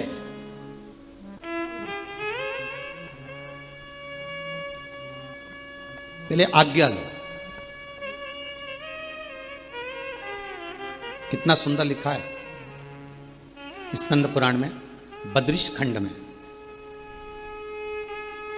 नर नारायण पर्वत का जो वर्णन किया गया है स्कंद पुराण में। जब उत्तराखंड के 4 धाम करने के लिए जाओ तो स्कंद पुराण कितनी सुंदर बात कहती है कि जब उत्तराखंड के 4 धाम करने जाओ तो उत्तराखंड में हरिद्वार से जब 4 धाम की यात्रा प्रारंभ करो, अपने घर से जब निकल कर चलो तो एक नारियल या एक पुष्प या कोई ऐसी सामग्री एक स्थान पर रख कर जाओ और कह कर जाओ कि हम 4 धाम करने के लिए जा रहे हैं, वापिस आपकी कृपा से इसी स्थान से हम बोल कर जा रहे हैं, और हे कुलदेव, हे पितृदेव, हे मेरे बद्रीनाथ केदारनाथ यमुनोत्री गंगोत्री, हे मेरे देव, आप हमें वापिस इसी खुशी के साथ वापिस बुलाना। पहले ऐसा नियम था वो पाथरी रखने का, अब तो खत्म हो गया, अब तो लोग मन पड़े जब चले जाएं जब आ जाएं, पर नियम के अनुसार अगर जाओगे तो दुख नहीं भोगोगे। यहां तक कह दिया अगर वहां पर भी नहीं रख सकते अपने घर पर, बाहर मंदिर में देवालय में पीपल के नीचे ही आ जाए, तो फिर आप हरिद्वार में जाते हैं, हरिद्वार से जब 4 धाम की यात्रा प्रारंभ करते हैं तो गंगा मैया से कहकर जाओ, माँ मिलने के लिए शंकर के पास जा रहे हैं, केदारनाथ जा रहे हैं, बद्रीनाथ जा रहे हैं, मिलने के लिए यमुनोत्री आपके पास आ रहे हैं, माँ यात्रा आपको कराना है, हमारे साथ चलना। फिर गंगा राह देती देती जाती है, तब मार्ग प्रशस्त करती चली जाती है। आप पहुंच जाते। भागीरथ महाराज आगे आगे चल रहे थे, इंद्रदेव देव ऋषि नारद स्वयं भागीरथ जी महाराज के सामने आकर खड़े हो गए, और इंद्र और नारद जी ने आकर पूछा, अरे भागीरथ जी तुम आगे चल रहे हो, गंगा पीछे चल रही है तुम्हारे, जिस गंगा को पाने की तुम्हें इतनी लगता थी उस गंगा को पीछे चला रहे और तुम आगे चल रहे हो। कपिल मुनि के आश्रम में भागीरथ जी तो लेकर गए थे, आगे आगे भागीरथ जी चल रहे हैं शंख बजाते हुए, पीछे पीछे गंगा मैया चली जा रही है। शिव पुराण कर रही है कि कहा भागीरथ जी से, देव ऋषि नारद ने कहा भागीरथ जी से, इंद्र ने, कि आप आगे चल रहे हो और गंगा पीछे चल रही है, ये कहां का चरित्र है। तब भागीरथ जी महाराज ने कहा, आपको लगता है नारद जी कि गंगा पीछे चल रही है, पर नारद जी गंगा तो मेरे को मार्ग बताती बताती मेरे अग्रण्य चल रही है, मैं तो उसके पीछे चल रहा हूं। गंगा आगे है, मैं पीछे हूं, गंगा अग्रण्य है, मैं पीछे हूं।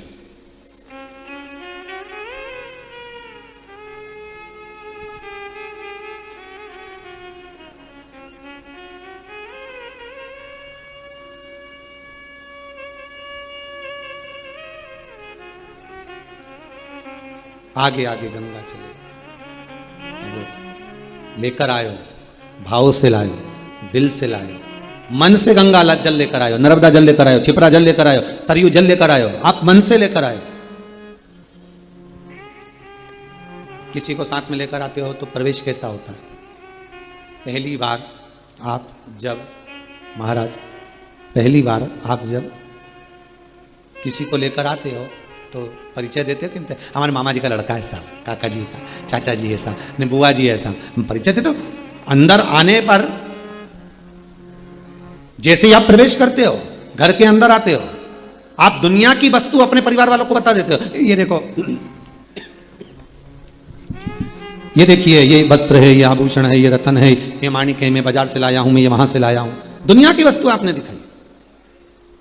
तो कभी एक बार मुख से कहना, सबसे पहले निकाल कर, कुछ वस्त्र मत निकालो बैग में से, कोई सामग्री मत निकालो बैग में से, सबसे पहले निकालो तो जो प्रसाद लेकर आए हो किसी मंदिर से, सबसे पहले निकालो तो तुम जो गंगा का जल, चिपरा का जल, नर्मदा, सरयू आदि की जो नदी का पवित्र जल लेकर आए, सबसे पहले उसको प्रस्तुत करो, उसको लाकर रखिए।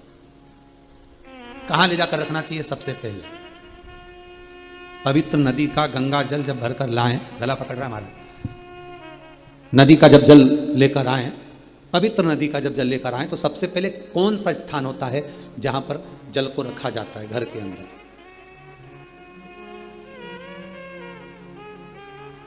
शिव महापुराण की कथा, कल्याण का गंगा अंक कहता है, स्कंद पुराण में जो नदियों का वर्णन किया गया है, सारी पवित्र पवित्र, उसमें गंगा का वर्णन आप श्रवण करेंगे, उसमें भी मिलेगा कि गंगा का जल लेकर आए, पवित्र जल को लेकर आए, सबसे पहले उसको ले जाकर कहां रखना है? तो शिव महापुराण की कथा कहती है, सबसे पहले जहां रसोई घर में आप मटका भरते हो, परिंडा भरते हो, हंडा भरते हो, पानी का स्थान जहां हो, जहां पितरों का स्थान हो, सबसे पहले गंगा, नर्मदा, सरयू, छिपरा जो जल भर कर लाए हो, सबसे पहले उस स्थान पर रखो, क्योंकि उस स्थान पर रखते ही तुम्हारे घर के पूर्वज तर जाते हैं। सबसे पहले लाकर वहां रखो। पर दुनिया के लोगों की आदत है, सबसे पहले लाएंगे तो मंदिर में ले जाकर रख देंगे, भगवान के सामने ले जाकर रख देंगे।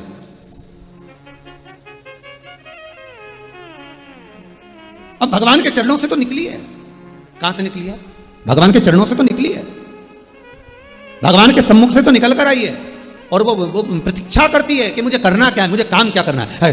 कई लोग आते हैं दुकान पर, आते से अगर तुम दुकान पे आए और आते से सुबह दुकान खोली और खोलते से ना झाड़ू लगाई, ना पोछा लगाया दुकान का, ना पानी छीटा, ना अगरबत्ती लगाई, ना दिया लगाया, डायरेक्ट जा जरा पोहा समोसा लिया, जय जल्दी से समोसा खरीद का, जय जरा पोहा लिया, जय जल्दी से जलेबी लिया, और ना दुकान में पोछा, ना झाड़ू, ना बर्तन, कुछ नहीं, ना सफाई, ना काउंटर पोछा, और पोया जलेबी खाए, कुर्सी पे बैठ कर खा गए, डायरेक्ट निपटा गए, डायरेक्ट, ना झाड़ू, ना पोछा, ना जल छीटना, ना कोई काम, बस डायरेक्ट तुमने पा लिया। महाराज होता है क्या ऐसा?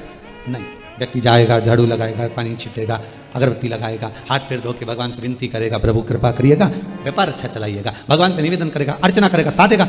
शास्त्र नीति है, हर चीज का एक स्थान निश्चित किया गया कि जब हम जल को लेकर चलते हैं तो गंगा तो स्वयं भगवान के चरणों से निकली है, नर्मदा के तो हर एक कंकर में शंकर समाहित है, यमुना स्वयं ठाकुर के चरणारविंद का रसतत्व ग्रहण करती है, सरयू मेरे राघव जी के चरणारविंद का स्मरण करती है, जब मंदाकिनी भगवान राम के चरणारविंद का स्मरण करती है, गोदावरी भगवान कृष्ण के चरणारविंद का स्मरण करती है, तब यह पवित्र नदियों का जल जब हम लेकर जाते हैं, परिंडे के पास, मटके के पास, हंडे के पास, पूजन वाली जगह से हटकर जब हम भगवान के पास से हटाकर उसको कहाँ रखते हैं?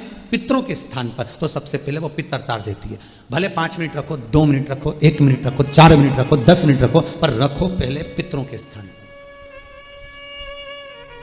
आप में से कितने लोग हैं जिन्होंने कभी ले जाकर रखी, भर के लाई तो बाटल चिपरा जी की, नर्मदा जी की, गंगा जी की, सबसे पहले लाई ना तो सीधे मंदिर में ही रखी, पूजन करना है सीधे। अब पंडित जी को कहे कि हमारे यहाँ थोड़ा सा दुख बहुत आ रहा है, तकलीफ आ रही, पंडित जी बोले पितृदोष है। महाराज पितृदोष है, ये दोष है, पर तुमने वो रखा तो जब गंगा जी गई थी, कई लोग कहते हैं हम तो गया जी होया है, हम तो इलाहाबाद घूमी आए, प्रयागराज होया है, हम तो काशी होया है, ने हमारे घर तो सब धरा, गंगा जी भी धरी, इसके बाद भी सब कुछ हमारे यहाँ पर, सारा सुख हमारे यहाँ पर, सब कुछ हमारे यहाँ पर विराजमान है, इसके बाद भी गुरु जी हमारे यहाँ दुख क्यों, हमारे पितृदोष क्यों, हमारे काल सर्प दोष क्यों, हमारे यहाँ वास्तु दोष, कारण क्या है? तुम करते तो सब कुछ अच्छा हो, जाते भी हो, लाते भी हो, सब काम अच्छा करते हो, पर तुम्हारे वो जाने में, तुम्हारे वो लाने में, तुम्हारे वो जाकर भरकर लाने में जो है वो है, परंतु तुम उसका कहाँ रखना है, किस जगह रखना है? स्थान भी तो निश्चित है। शादी तो कर दी छोरा की, बहू भी आ गई, अब बहू आ गई तो रहेगी कहाँ? तो कहा ये कमरा जो बनाया है ना, ये कमरा इसका ही तैयार करा है, ये बेटा का ही कमरा है, ये बहू का ही कमरा है, ये दादाजी का कमरा है, ये चाचा जी का कमरा है, ये काका जी का कमरा है, महाराज ये उसका कमरा, हम कह दिया।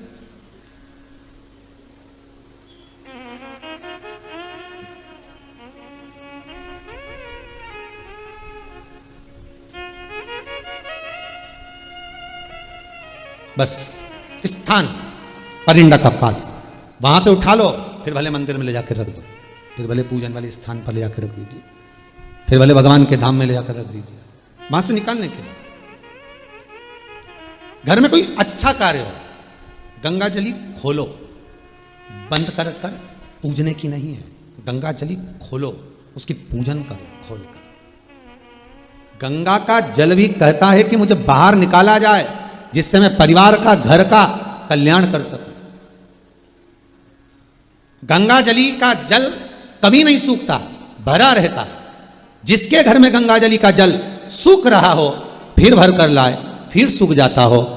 हमने पूरी झाला लगाकर पैक कर कर गंगा जली रखी थी, जल सूख गया तो उसका कारण क्या होता है, उसके लिए वर्णन किया गया। शिव महापुराण की कथा कहती है, लिंग पुराण कहती है, जब झारी जी में से गंगा का जल सूखा निकल जाए, आपने झारी जी खोली, गंगा का जल निकालना चाहा, पर गंगा का जल सूख गया, आपने बजा कर देखा इसमें पानी नहीं है, इसमें जल नहीं है। उसका क्या कारण होता है? गंगा का जल क्यों सूखता है? तुलसी का क्यारा क्यों सूखता है?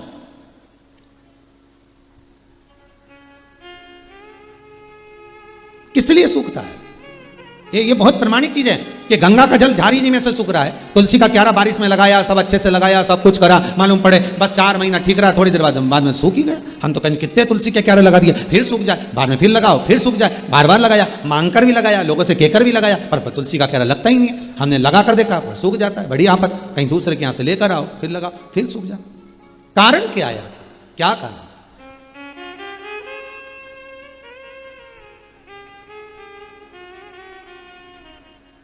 आज एक माता जी ने बहुत सुंदर प्रश्न किया था,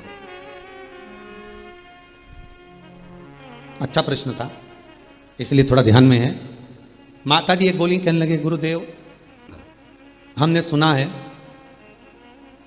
कि जिस बेलपत्री के वृक्ष में बेल का फल ना लगा हो, उस बेलपत्री की पत्ती शंकर को नहीं चढ़ाना चाहिए।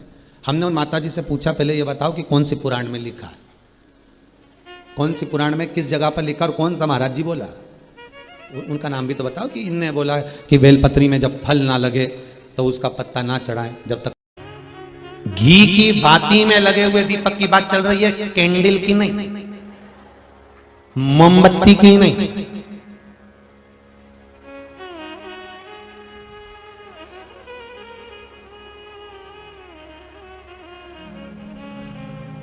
दिए में घी होता है, बाती होती है, भरा हुआ, कैसा होता है? भरा हुआ होता है, और उसमें गहराई होती है। जो दिया जब जलते जलते जलते जलते जलते जलते घी समाप्त हो जाता है, दिया खाली हो जाता है, लोगों को लगता है कि दीप खाली हो गया, पर अग्नि पुराण कहती है कि वो दीप खाली नहीं हुआ है। जिस देवता के नाम से तुमने दिया लगाया था, उस देवता ने तुम्हारे घी को स्वीकार करा, बाती को स्वीकार करा, और जितना बड़ा जितना घी उस दिए में डाला था, भगवान उस देवता ने उतनी ही झोली दिए के बराबर तुम्हें खुशियों से भर दिए, जिस देवता का लगाया। दो चीजों में अंतर समझ लेना कि हिंदू धर्म में दिया लगाना क्यों जरूरी होता है, मोमबत्ती नहीं। मोमबत्ती दूसरे धर्म में लगती है, हिंदू धर्म में दिया इसलिए लगाया जाता है कि दिया घी का जलते जलते जलते जलते जब आखिरी में खाली हो जाएगा, तुम्हें लगेगा खाली हो गया, और जो दिया देवता के सामने रखा है तुम्हें खाली दिख रहा है, पर वो देवता ने तेरी कामना से, तेरी बुद्धि से, तेरे चित्त से जो बात निकली है कि भगवान मुझे क्या चाहिए, वो जलते जलते जब खाली हो जाएगा, तब वो भगवान के आशीर्वाद से जो तूने मांगा है वो वापिस भरा जाएगा। दिए में और मोमबत्ती में ये अंतर है कि मोमबत्ती जलते जलते जलते जलते आखिरी में वहां पे भी ढेर,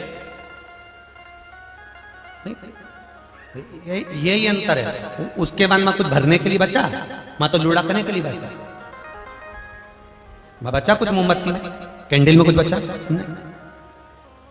हिंदू धर्म के अंतर्गत एक एक चीज अगर भगवान के सामने रख रहे हो, एक एक चीज अगर भगवान के सम्मुख में तुमने प्रदान करी है, तो वो जीवन का सुख देने वाली, खाली नहीं। कि दीपावली के दिन कितने भी दिए किसी के दरवाजे पर रखे हो, कभी उनके दरवाजे का दिया उठाकर बिना पूछे अपने दरवाजे पर नहीं लाना चाहिए। कहते कि नहीं कहते? हमारे यहाँ शास्त्र कहावत कहती है, दीपावली के दिन आप अपने घर में लगाए हुए दिए दूसरे को जाकर दे सकते हो, पर दिया जब ठंडा हो जाए या दिया लगा हुआ हो तो किसी से बिना पूछे उसका दिया उठाकर अपने यहाँ नहीं लेकर, यहां तक वर्णन है कि मंदिर में अगर दिए लग रहे हैं और आपको लग रहा है कि मंदिर में ये बात चल रही है दीपावली की, ये पशुपति व्रत की बात नहीं चल रही है। कौन सी बात चल रही है? दीपावली के दिन मंदिर के दरवाजे पर कोई दिया लगा देता है तो कई लोगों में इतनी समझ होना चाहिए कि उस दिए को खसकाकर तुम अपना दिया फिट मत करो, जहां जगह है वहां लगा। दूसरे के दिए को उठाकर दूसरी जगह रखना भी हमारे धन को छीन करने के बराबर, हमारे वैभव को समाप्त करने के बराबर। ये दीपावली की रात्रि की बात चल रही है। भगवान ने तुम्हें काम में उलझा दिया। अब तुम रोज पहले 3 घंटा, 2 घंटा, 1.5 घंटा, आधा घंटा, 15 minute, 20 minute, 5 minute, 4 minute, 2 minute तुम जो भगवान को देते थे, तुम्हारा अगर वो 15 मिनट पूजन का, अर्चना का, सेवा का, भजन का, मंदिर का, चाकरी का छूट रहा है, धीरे धीरे तुमसे सेवा बंद होती चली जा रही है, तो समझ लेना कि 2-4 साल में कोई बड़ी घात आने वाली है। इसलिए भगवान आज से मुझे लाइट जलाकर इंडिकेटर दे रहा है। अभी से गाड़ी जब इंदौर से आती है और कुबेरेश्वर धाम के लिए मुड़ती है तो पहले से इंडिकेटर देना पड़ता है, तब जाकर इधर मुड़ पाती है। भोपाल से आती है तो भी थोड़ी दूर से मन लाइट चमकाना पड़ती है, तब जाकर इधर मुड़ पाती है। तुम्हारी भी अगर भगवान की भक्ति कमजोर हो रही है, तुमने अगर भगवान की पूजन करना कम कर दी है, तुम्हारी सेवा कम हो रही है, तुम्हारा भजन कम हो रहा है, तुम्हारा स्मरण कम हो रहा है, तुमने भगवान की पूजन पहले में बहुत करती थी, अब ना जाने क्या हो गया गुरुजी पूजन, समझ ले अभी भी भगवान लाइट जला के बता रहा है कि कम हो गई है, वापिस जुड़ जा, 1 लोटा पानी, 1 बेलपत्र, 1 फूल, भगवान के दरवाजे जाना चालू कर दे, वापिस दुख तकलीफ कष्ट दूर हो जाए। वो लाइट जलाता है, खाना बंद नहीं करेगा तुम्हारा, हो खूब डट के खाओ, कपड़े पहनने में कोई कमी नहीं आन देगा, वो कपड़े भी खूब पहनो, घूमने फिरने में भी कमी नहीं आन देगा, वो सारी संपदा देना चालू कर देगा, दौलत देना चालू कर देगा, सारा सुख देना चालू कर देगा, पर एक काम करेगा कि तुम्हें इतना उलझा देगा कि तुम भगवान का भजन नहीं कर पाओगे, स्मरण नहीं कर पाओगे, भगवान की भक्ति में नहीं रम पाओगे, भगवान की स्मरण में नहीं पहुंच पाओगे। फिर वो समझ लेना कि आप आए नहीं और सुबह हो गई मेरी पूजा की थाली धरी की। क्या कारण है? भागवत जी में रुक्मणी जी की आयु थी 7 वर्ष की। कितने साल की थी? 7 साल की। देव ऋषि नारद आए, नारद जी ने राजा भीष्मक को, रुक्मणी जी के पिताजी को बड़ी बड़ी सुंदर सुंदर भगवान कृष्ण के चरित्र सुना दिए। अब भगवान कृष्ण का चरित्र भीष्मक की नगरी में सुना।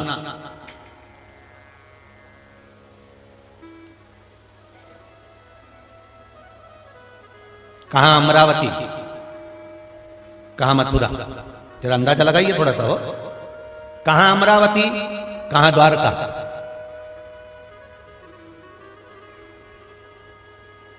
राजा भीष्मक कहां के थे? अमरावती के थे ना, उदय क्षेत्र के। अब वहां से राजा भीष्मक के पास में भगवान नारद जी महाराज ने ज्ञान उपदेश दिया और उनकी ज्ञान सुना रहे थे। राजा भीष्मक को भगवान कृष्ण के बात नारद जी बता रहे थे। भीष्मक ने सुना कि नहीं सुना ये तो नहीं पता, पर जो पास में 7 वर्ष की रुक्मणी जी बैठी हुई थी, 7 वर्ष की कन्या बैठी हुई थी, उसने ध्यान से गाड़ी पर, मोटरसाइकिल पर, साइकिल पर हाथ पकड़ के अपनी बहन के साथ, भाई के साथ में, जब आप 9वीं क्लास में, 8वीं क्लास में, 7वीं क्लास में पढ़ते होंगे, उस समय पर आपने स्कूल में या किसी थिएटर में जाकर कौन सी मूवी देखी या कौन सी क्या बात सुनी, वो आज तक आपको मालूम है, आज तक ज्ञात है, भूल नहीं पाए। बचपन में जो तुम्हारे विवेक में, तुम्हारी बुद्धि में, तुम्हारी चित्त में, तुम्हारे व्यवहार में दिया जाता है, वो अंतिम समय तक समाप्त नहीं होता। जवानी में भले तुम भूल जाओ, जो होता है कई बार, पत्नी ने कोई बात की, सुना तुम बाजार जा रहे हो, जरा सामान लेकर जाना, भूल गए, नहीं लाए। पति ने पत्नी से कोई बात की, भूल गए, नहीं लाए। जवानी में भूल सकते हो, अध्ययनी में भूल सकते हो, बुढ़ापे में भूल सकते हो, पर बचपन में जो दिया गया था वो नहीं भूल पाए। राजा भीष्मक ने अधेड़ी में अगर जो मिला नारद जी से वो भले भूल गया होंगे, पर रुक्मणी जी ने जो 7 वर्ष की अवस्था में जो देव ऋषि नारद के मुख से संवाद सुना था, वो संवाद रुक्मणी जी कभी नहीं भूल पाई। और रुक्मणी जी नहीं भूली तो उसने मन में विचार कर लिया कि मैंने सुना है कि कृष्ण इतने सुंदर हैं, उनका व्यवहार इतना सुंदर है, वो इतने वीर हैं, उन्होंने पूतना को मार दिया, अगासुर बकासुर को मार दिया, उन्होंने कंस को मार दिया, उन्होंने तृणावत को पछाड़ दिया, जब उन्होंने गोपियों की मटकी को फोड़ा है, मक्खन को खाया है, सुंदर गौओं का चरण कराया है, तो ये रुक्मणी जी के कानों में जब गया तो रुक्मणी जी के हृदय में कृष्ण के प्रति भाव उत्पन्न हो गया। और जब भाव उत्पन्न हो गया, जब एक बार पक्का विश्वास, पक्की श्रद्धा और पक्का भाव जब उत्पन्न हो जाता है तो मेरे कृष्ण राधा को नहीं मिल पाए, रुक्मणी को मिल जाते हैं, केवल विश्वास के बाद। फिर वो राधा को नहीं मिल पाए, रिटर्न थोड़ा सा, वो राधा को नहीं मिले, वो किसको मिले? जम के बोलो जरा, रुक्मणी, राधा को प्राप्त नहीं हुआ।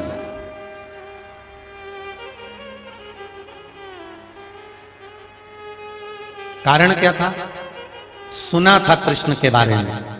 आप लोग भी, जितने लोग इस कुबेरेश्वर धाम में आए हो ना, आपने भी सुना था टीवी के माध्यम से कुबेरेश्वर धाम के बारे में। तो तुम सब सुन के, कोई 2 साल से, कोई 3 साल से, कोई 1.5 साल से, कोई 5 साल से अंदाजा लगाकर बैठे हुए थे कि जाना है, पहुंचना है। अब सुना था तो कहां तक पहुंच गए?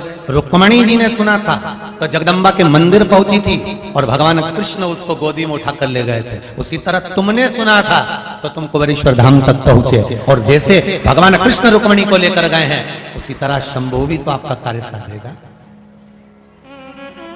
आपने उससे निवेदन करा, आपने उससे कहने का प्रयास किया।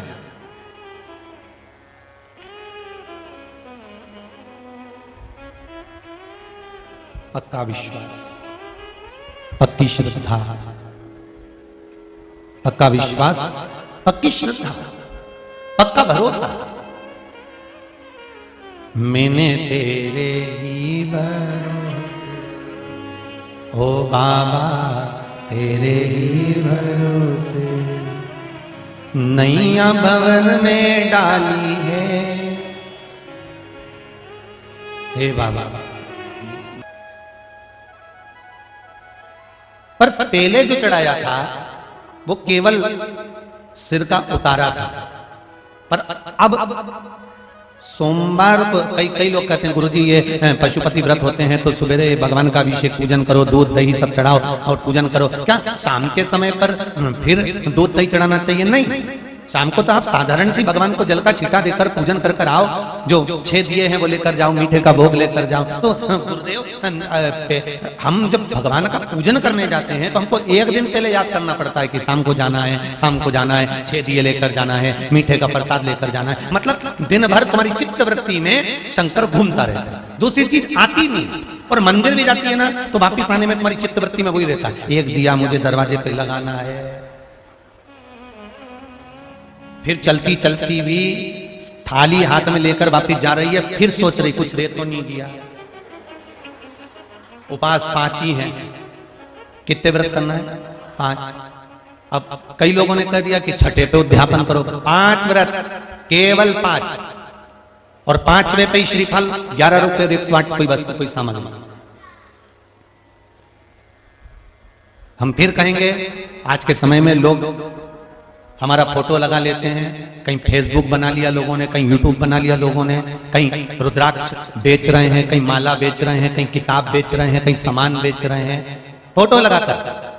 ये व्यासपीठ से कहूंगा, रुद्राक्ष उत्सव का रुद्राक्ष भी पिछली बार भी बटा था तो निशुल्क था, इस बार भी बटेगा, निशुल्क है। यहां कोई, आप रुद्राक्ष उत्सव में आओगे तो अगर सोचो कि ऑनलाइन कई लोग ऑनलाइन के चक्कर में तुम्हें धोखा दे देंगे, महाराज का फोटो लगा लेंगे और तुमसे कह देंगे हाँ ऑनलाइन दे देंगे हम, लाओ 500 रुपए लाओ, 1000 रुपए लाओ, 200 रुपए, 300 रुपए। तुमने तो सोचा कि कुबेरेश्वर धाम से प्रसाद आ रहा है, तुमने तो कह दिया कि ये प्राप्त हो रहा है।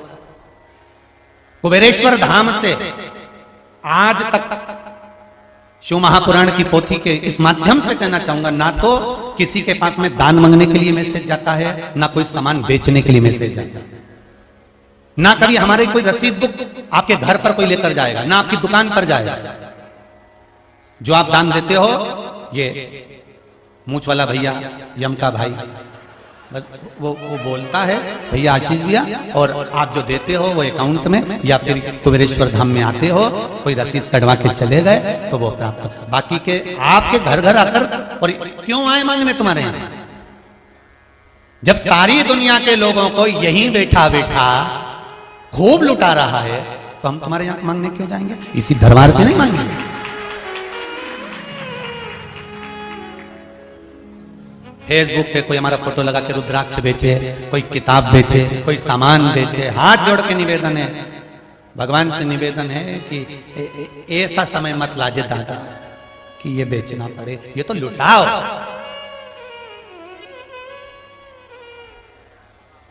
और 7 दिन है शिव महापुराण के, 28 फरवरी से 6 मार्च तक चलेगी शिव महापुराण की कथा। कई जगहों पे लोग रुद्राक्ष बांटते होंगे, बांटे, मना नहीं है, पर यहाँ का जो रुद्राक्ष है आप उसका वर्णन जब लेकर जाओगे, धारण करोगे, उसका जल पियोगे, तब आपको मालूम पड़ेगा कि रुद्राक्ष क्या चीज थी जो हम चूक गए, हम रहने।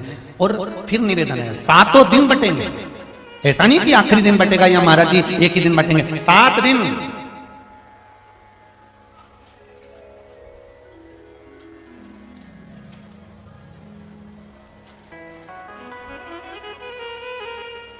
और एक बात और समझ लीजिए अच्छे से, शिव महापुराण की समापन के दिन की बेलपत्र और कुबेरेश्वर धाम का जो रुद्राक्ष आपको जो मिलता है, उससे एक निवेदन करूंगा आप सभी से कि जो बेलपत्र समापन के दिन की लक्ष्मी वृद्धि की होती है, जिसको आप लाल वस्त्र में अपने घर में रखते हो, वो बेलपत्र आप लेकर जाते हो, मना नहीं है, पर उस बेलपत्र में से ना तो आप अपनी बेटी को दो, ना ननंद को दो, ना रिश्तेदार को दो। वो बेलपत्र अगर तुम यहाँ से अपनी झोली में लेकर गए हो समापन के दिन की, 7वें दिन की, तो वो बेलपत्र केवल तुम्हारी है। उसमें 4 भी ले गए हो तो तुम्हें रखना है, 2 भी ले गए हो तो तुम्हें रखना है, 5 भी ले गए हो तो तुम्हें रखना है। पर कई लोग बेलपत्र ले जाकर जब अपने अपने रिश्तेदारों को बांट देते हैं, और रिश्तेदार कहीं बेटियों को, कहीं जमाइयों को, कहीं बहनों को, कहीं नंदों को जब बांट देते हैं, और जब बाद में कहते हैं गुरुजी हमने तो बेलपत्र रखी थी, हमको फायदा नहीं हुआ, मतलब तूने जाते जाते तो तिजोरी का खजाना लुटा दिया, और बाद में कह रही है कि हमारे को फायदा नहीं हुआ, तो ये तुम्हारी गलती है, ये व्यासपीठ की गलती नहीं। फिर निवेदन कर रहा है, रुद्राक्ष भी लो, मना नहीं है, आपका रुद्राक्ष आपके लिए, आपके घर के लिए, आपके परिवार के लिए। पत्नी भोजन करेगी, पत्नी का पेट भराएगा, ढेरू भोजन करेगा, पति सिखा के ले जाता बेचारा, अरे उसके यहाँ अपन खाना खाएंगे तो तुम मुझे टच करके घूमती रहना, जब मैं चाउमीन खाऊं तो मुझे टच कर लेना, पानी पतासा खाऊं तो मुझे टच कर लेना, जब मैं भेलपूरी खाऊं तो मुझे टच कर लेना, बस। तो पत्नी यही करती फिरती।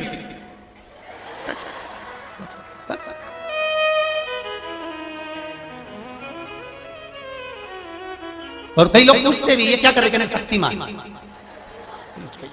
टच, इससे ज्यादा तो निवेदन है तुम्हारे लिए है। कोई ऑनलाइन के चक्कर में लोग धोखा दे देंगे आपको कि गुरुजी बोलते हैं रुद्राक्ष, तो कई लोग धोखा देंगे। कई लोगों ने फेसबुक बना रखे हैं साहब, कई लोगों ने यूट्यूब बना रखे हैं, वो धोखा कर सकते हैं आपको।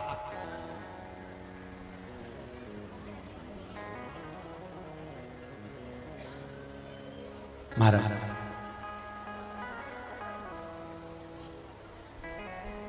तो दिन भर पशुपति व्रत आप जब करते हो तो आपकी चित्तवृत्ति में शंकर घूमता रहता है, मेरा शिव, मेरा उघड़ दानी आपकी बुद्धि में, आपके विवेक में, आपके चित्त में, आपके व्यवहार में घूम रहा।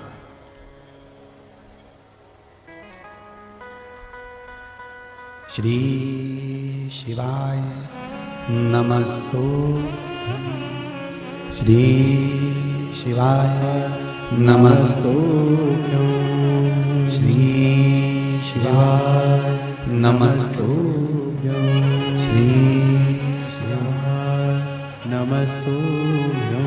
एक तेरे ही भरोसे बाबा, केवल तेरा भरोसा, तेरा सहारा, और हमें कुछ दूसरा आया ही।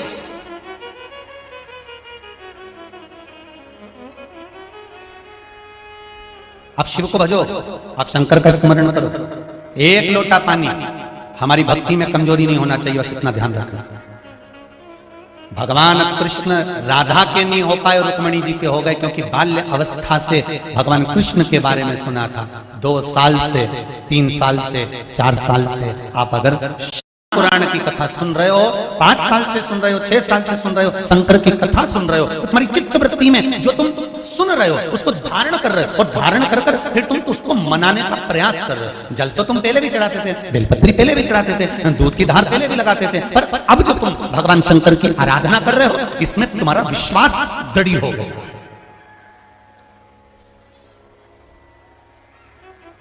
एक पत्र है छोटा सा,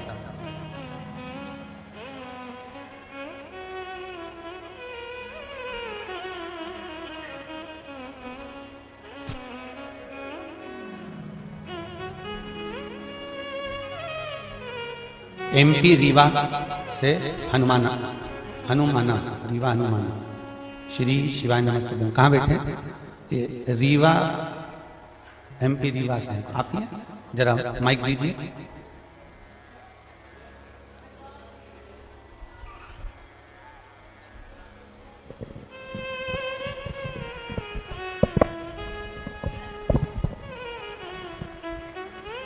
देखिए शिव की भक्ति कैसी होती है, बालक बता रहे हैं। श्री शिवाय नमस्ते गुरुजी। श्री शिवाय नमस्ते। क्या नाम है? योगेंद्र जी हैं आप? योगेंद्र कुमार मिश्रा, मध्य प्रदेश, रीवा हनुमाना। रीवा से आए हैं जी साहब। जी, कैसे आना हुआ बाबू? गुरुजी मेरा एक्सीडेंट हो गया था जी। हाथ की कलाई की हड्डी टूट गई थी जी। डॉक्टर ने मेरे ऑपरेशन के लिए बोला जी। और उस अस्पताल में प्लेट नहीं थी, उस प्लेट को दूसरी जगह से मंगाया गया जी। और मैं ऑपरेशन के लिए 2.5 घंटे लेटा रहा। ऑपरेशन होने के बाद डॉक्टर निकले तो बोला तुम्हारे हाथ की हड्डी बेटा बहुत मजबूत है। मैं के बार लगा के ऑपरेशन कर दिया हूँ। मैं ऑपरेशन के दौरान श्री शिवाय नमस्तुभ्यम का जाप करता रहा जी। और जब ऑपरेशन होने के बाद पता चला कि हमको कहीं चीरा नहीं गया है और मेरा वैसे ठीक हो गया है। वापस ठीक हो गया ना? ऑपरेशन तो नहीं हुआ, बस बाबा ने बचा लिया। श्री शिवाय नमस्तुभ्यम गुरुजी। मेरे साथ में मेरी पत्नी भी आई गुरुजी। श्री शिवाय नमस्तुभ्यम विराज, बहुत बहुत साधुवाद। बस बाबा का जाप, लोग कहते हैं श्री शिवाय नमस्तुभ्यम में है क्या? शिवमा विराज, हम कहते हैं श्री शिवाय नमस्तुभ्यम, ये वो मंत्र है जिस मंत्र का जाप आप कहीं पर भी किसी भी रूप में कर सकते, किसी भी। हमारे एक कंप्यूटर वाले भैया कंप्यूटर आते हैं श्री राजे जी, तो उनके पिताजी को परसों के दिन हॉस्पिटल लेकर नर्सों 2 दिन पहले ले गए होंगे और कहा इनको वापस बाहर निकाल, वापिस बाहर निकाल। मंत्र जपो तो दुनिया के लोगों के लिए 2 चीजें बड़ी प्रबलता में शिव महापुराण से मिली है। एक शंकर भगवान का छुपा हुआ मंत्र श्री शिवाय नमस्तुभ्यम, और दूसरा है पशुपति व्रत। दूसरे नंबर पर है पशुपति व्रत।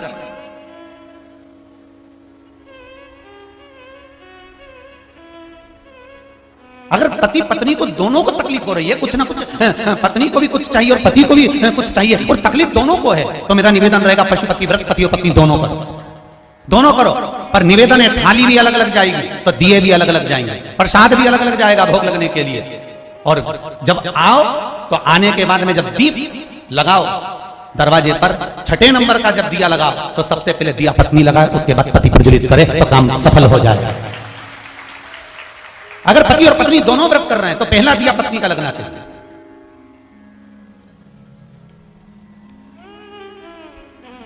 शिव महापुराण ने 2 चीजें दी है, एक मंत्र दिया है श्री शिवाय नमस्तुभ्यम और दूसरा दिया है पशुपति व्रत, जो भारत की भूमि पर, और अब भारत की भूमि क्या विदेशों में भी लोग, विदेशों में भी भगवान शंकर का पशुपति व्रत कर रहे हैं। अभी एक कल का ही फोन था कि हमारे यहाँ शिव मंदिर नहीं है, इस्कॉन मंदिर है, हम उसमें लग कर लें क्या? तो वहाँ शिवलिंग है क्या? तो कि नहीं है, पर वहाँ के जो अनुयायी है वो बोल रहे हैं कि यहाँ जो पौधा है उस पौधे की मिट्टी का शिवलिंग बनाकर आप पूजन कर कर चले जाना। तो क्या कर लो, फिर शिव की भक्ति ही तो करना है, बाबा स्वीकारेगा, मिलेगा।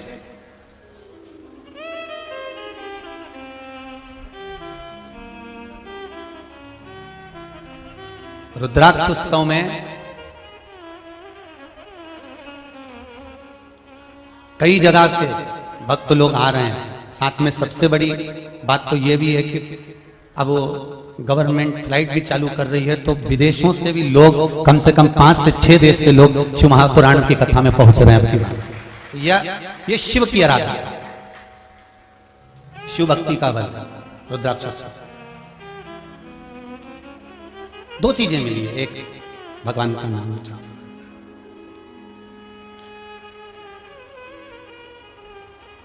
एक गुरुजी मंत्र जपने से या श्री शिवाय नमस्तुभ्यम कह देने से, जो हम लोग जप करते रहते हैं, दिन भर बोलते रहते हैं श्री शिवाय नमस्तुभ्यम, सुबह मॉर्निंग वॉक में घूमने जाते हैं श्री शिवाय नमस्तुभ्यम, या हेडफोन लगा लिया श्री शिवाय नमस्तुभ्यम, हम जपते रहते हैं, हम सुनते रहते हैं, कथा सुनते रहते हैं। इसका कोई पुण्य, इसका कोई फल हमारे जीवन में अनायास प्राप्त होता है क्या? एक लाइन आती है, प्रणत क्लेश नाशाय गोविंदाय नमो। एक शब्द आता है प्रणत, कौन सा शब्द है? प्रणत। प्रणत का मतलब मालूम है आपको? प्रणत एक शब्द आता है, प्रणत क्लेश नाशाय गोविंदाय। प्रणत एक शब्द आता है, प्रणत का मतलब क्या होता है उसको समझना बहुत सरल आसान है। मेरे भगवान राम और विभीषण दोनों खड़े होकर बात कर रहे थे, मेरे भगवान राम और विभीषण दोनों खड़े होकर बात कर रहे थे, इतने में रावण ने हूं और विभीषण की पीठ थी, राम जी का मुख था, दोनों आपस में बात कर रहे थे खड़े होकर युद्ध के मैदान में, और रावण ने साध कर बाण छोड़ा विभीषण को मारने के लिए। बाण विभीषण के पास तक पहुंच ही था, इतने में बाण कटकर नीचे गिर गए।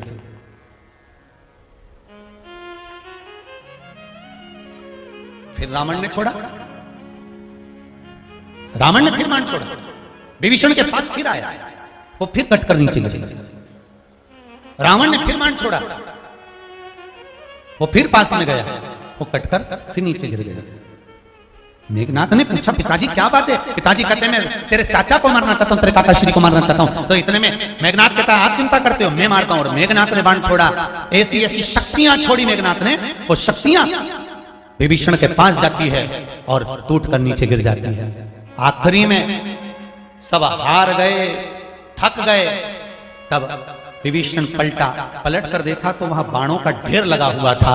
विभीषण ने मेरे राघव जी से पूछा प्रभु एक बात समझ में नहीं आती कि ये इतने सारे बाण अभी तो थे नहीं, अपन बात कर रहे थे तब, तो इतने बाण कहां से आ गए?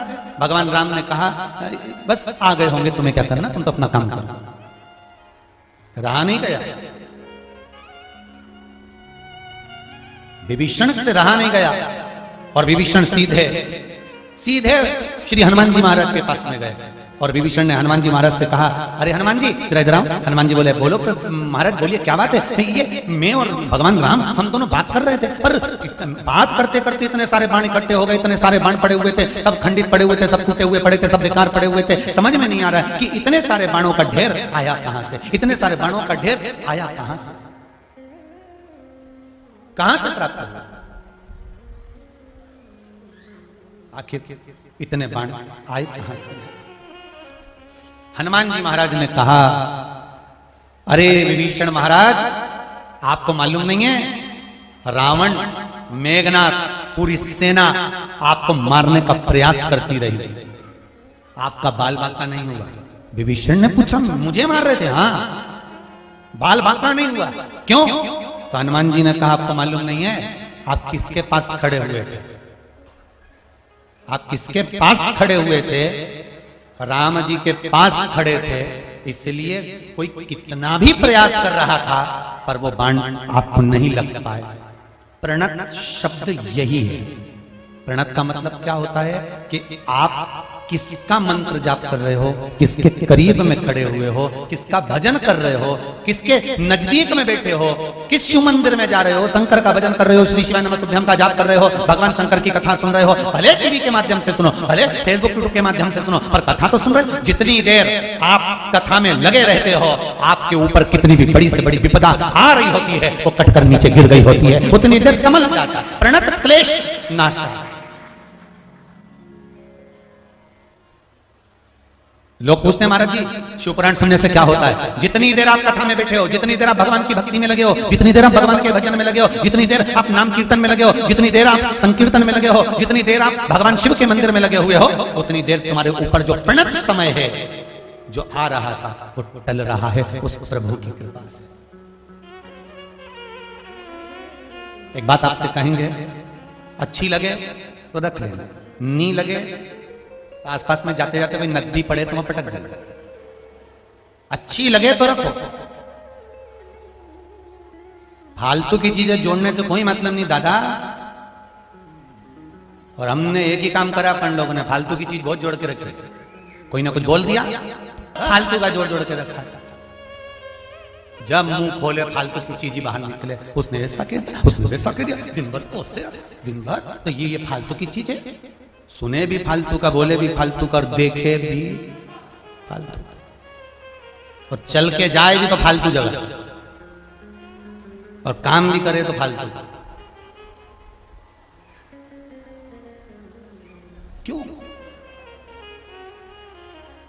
अच्छा लगे आपको तो आप स्वीकार करना, नहीं लगे तो यहां से इधर इंदौर साइड जाओ तो पास में नदी नाला जो पड़े, नहीं तो इधर नहीं पड़ेगा तो इंदौर जाता जाता छिपराजी तो पड़ेगी, वहीं पटक दीजिए। और इधर जाओ ना तो भोपाल तो तालाब मिले, वो में पटक देना हो।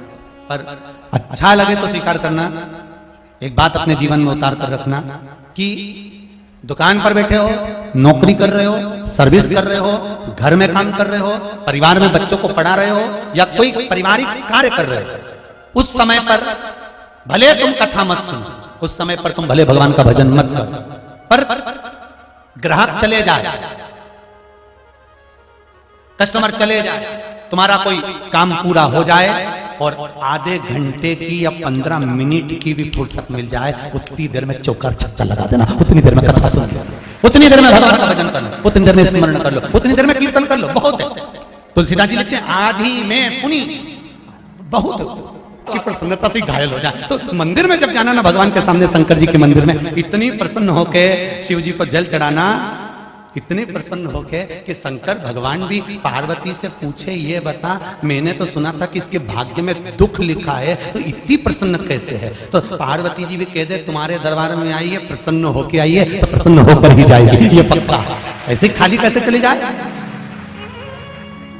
कभी कभी मन में आ गया, लोटा भर के पानी घर से ले जा रहे हो, आज बोल के लेके जाना, गंगा जी का हरिद्वार का, कभी कह दो हमको गंगोत्री से ला, कभी कभी कह दो हमको प्रयागराज से लेकर आए, कभी कह दो अयोध्या जी से मंगवाया है, राम जी सीता जी दोनों लेके आए थे, कल ही देखे गए, सब तुम्हारे लिए ही,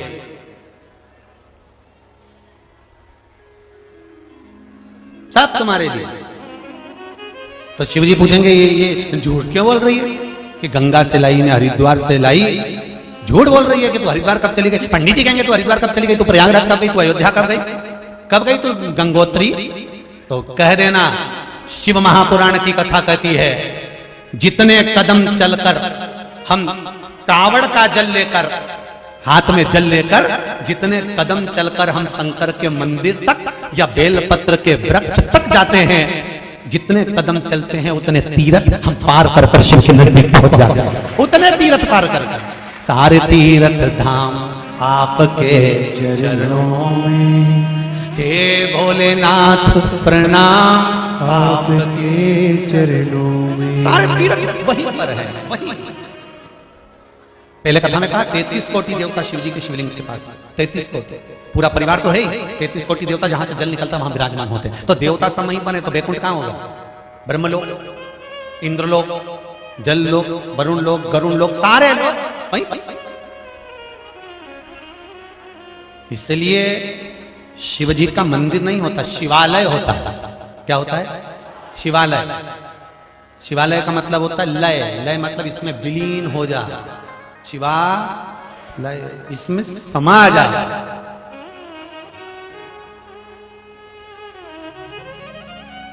तुम्हारा बाल गोविंदा जी की मारा घर रमुआ आजो जी। जब तुम इतने प्रेम से निलाओ ना तो शंकर जी का भजन में ये लाइन और फिट कर लेना। पर भगवान के वो हमारी पास पड़ोसन जी कि मंदिर रोज आओ जी। जब इतने अच्छे से नवाओ, इतने अच्छे से हाथ धुलाई दो, मुंडा धुलाई दो और दुलम थारा पगलिया जी, तो जब इतने प्रेम से नवाओ, शंकर जी का अच्छे से स्नान कराओ, रोज मन में सोच के जाओ जमुना जी से ला रही, गंगा जी ला रही, हरिद्वार से आ रही, यहाँ से आ रही, अयोध्या जी से, पंचवटी से, कहीं तुम जहां जहां से कहना चाहो वहां रोज प्रतिदिन कहो।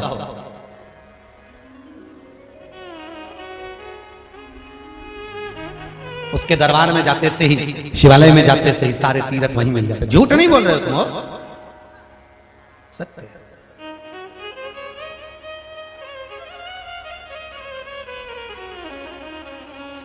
तुम किसी और से कहो, तुम किसी और से कहो, वो झूठ हो सकता है, पर तुम इसके जांच कर, कुछ है तो नहीं, सब जांच करे। और एक मशीन से दरवाजा पे भी लगी रहे, वहीं पे टू टू बोल जाए, बोला सही है कि गलत? दरवाजा पे नहीं, तुम तो घुसे ही सरी और वो टू बोली, इतने में तो पुलिस वाली बोले देख खोलो, जल्दी खोलो। तो इसमें तो कुछ भी नहीं है, उन्हें जो बैग खोलिया ना वो में चाबी मिली है कि नहीं रखी ना। तो एकाध मशीन ऐसी और बन जाए ना कि जिससे पता चल जाए कि ये दिखावे का भजन करे कि सही में ही करे। तो आधे से ज्यादा जितने पशुपति व्रत कर रहे हैं ना, इनकी जांचें जरा करवाई जाए ना तो मालूम पड़ जाए। वो भी जानते जैसे कोरोना की नहीं हुई, तो कोरोना की जांच की भी वो आ गई एक स्टिक है। ऐसी कोई एक स्टिक मिल जाए तो मेरे को तो लगता है एक ही स्टिक है। क्या एक ही स्टिक है कि जो दिखावा ना करे और भगवान की भक्ति में डूबा रहे, समझ लेना वही शिव का भक्त है। दिखावे से वंचित। अभी अभी सावन का महीना आता है तो लोग ऐसा चंदन मंदन पोत के और रुद्राक्ष की माला वाला पहन के बढ़िया हाथ माथ में रुद्राक्ष धारण करके 2-3 दिन बरसाती मेंढक कौन, और 2-3 दिन के बाद मैंने मेंढका हॉर्न सब गाया। अब तो झिंगूर भी बोले कि कहां गए रे, तो बोल नहीं दिखेंगे। पर अब मेरा विश्वास कहता है, शिव महापुराण की कथा कहती है कि पूरे भारत की एक एक गांव में, एक एक नगर नगर में, पूरे भारत की भूमि के एक एक शहर में, एक एक चौराहे पर, एक एक मोहल्ले में आप शंकर के मंदिर में जाकर देख सकते हो कि अब बरसाती मेंढक नहीं मिलेंगे, अब परमानेंट भगवान शंकर के भक्त मिलेंगे। बरसाती मेंढक नहीं मिलने वाले, अब शिव के भक्त हैं केवल, जो शंकर के मंदिर में जाते हैं। सुबह भी जाएंगे, शाम को भी जाएंगे। बच्चे बच्चे एक लोटा पानी चढ़ाकर जा रहे हैं। एग्जाम का टाइम चालू हो गया, बच्चे लोग शिव जी की इतनी आराधना कर रहे हैं, इतना दिल खुश हो रहा है राम कि इनकी राइनोन से नजर उतार दो, इनकी नजर नहीं लगी। इतने जोरदार बच्चे लोग भगवान शिव की आराधना।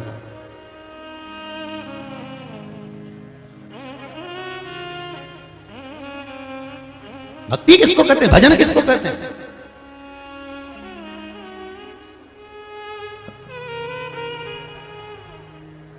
शंभु शरणे पड़ी, मांगू घड़ी रे घड़ी, दुख काटो दया करी दर्शन।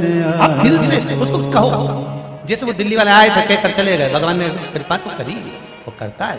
उसका अगर विश्वास पक्का है, भरोसा दृढ़ है, भरोसा अगर पक्का है तो वो देने में तो कमी नहीं रखेगा, देने में कमी नहीं रख सकता।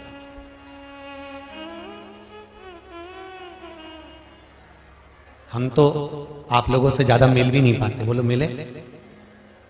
ये 2 बजे कथा चालू हुई, 5 बजे तक यहां मिल गए तो मिल गए, उसके बाद गए। मिलते किसी से नहीं, क्यों, क्या कारण है? सबसे मिलेंगे तो अहंकार उत्पन्न हो सकता है कि लोग हमसे पूछ रहे हैं। आप मिलने आए हो शंकर भगवान से, आप मिलने आए हो कंकर और शंकर से, दिल से उससे कहकर जाओ। हमसे कहकर जाओगे तो कहीं हम कोई तुम्हारी विद्या जानते हैं कि हम तुम पे सब फूंक मार देंगे तुम उड़ जाओगे?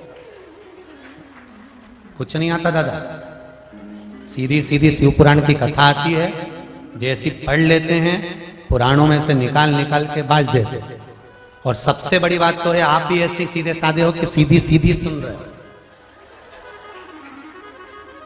ये सबसे बड़ी हृदय की बात हो, बहुत है। तो सियोर वाला महाराज के चक्कर में नहीं रहना, अपने चक्कर रहना शंकर जी का। बस एक शिव की भक्ति। आप अगर आए हो कुबेरेश्वर बाबा की धरा पर, और जो लोग 28 तारीख से 6 तारीख तक कुबेरेश्वर बाबा की धरा पर आ रहे हैं, उनसे निवेदन है एकांत में बैठकर शिव की भक्ति करना। जैसा समय मिले वैसे भगवान का श्री शिवाय नमस्तुभ्यम का जाप करना। और आपसे भी निवेदन है कुबेरेश्वर बाबा की धरा पर एक बार पकड़ लेनी तो नहीं छोड़।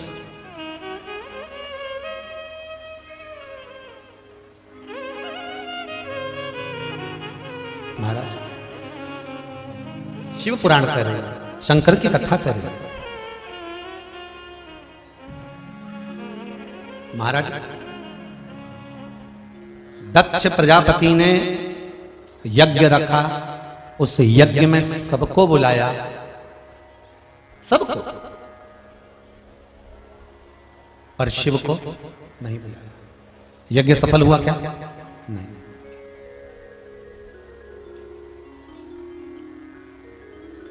पूजा में दो चीजों का होना बहुत जरूरी है, बहुत ध्यान देना।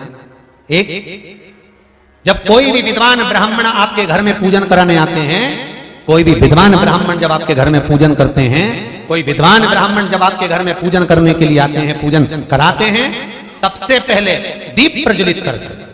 क्या प्रज्वलित करते हैं? दीप। आप भगवान के मंदिर में जब पूजन करें, आप जब अपने घर में भगवान की जब पूजन करें, तो आप स्तुति, पाठ, मंत्र, साधना, जप, अनुष्ठान सब बाद में सबसे पहले एक दीप प्रज्वलित करें। अखंड दीप लगाते हैं लोग, क्यों लगाते हैं? उसका कारण क्या है? किस लिए दिया लगाया जाता है? कभी आपने ब्राह्मण देवता से पूछा कि ब्राह्मण देवता ये बताओ, सारी पूजन कराते हो उससे पहले आप दीप प्रकट करते हो, दीप प्रज्वलित करते हो, ये अखंड दिया जब तक पूजन होती है तब तक जलता है, हम पाठ करते हैं जब तक दिया जलता है, हम अनुष्ठान करते हैं जब तक दिया जलता है, इस अखंड दिए का मतलब क्या है? इस दीप की महत्वता क्या है?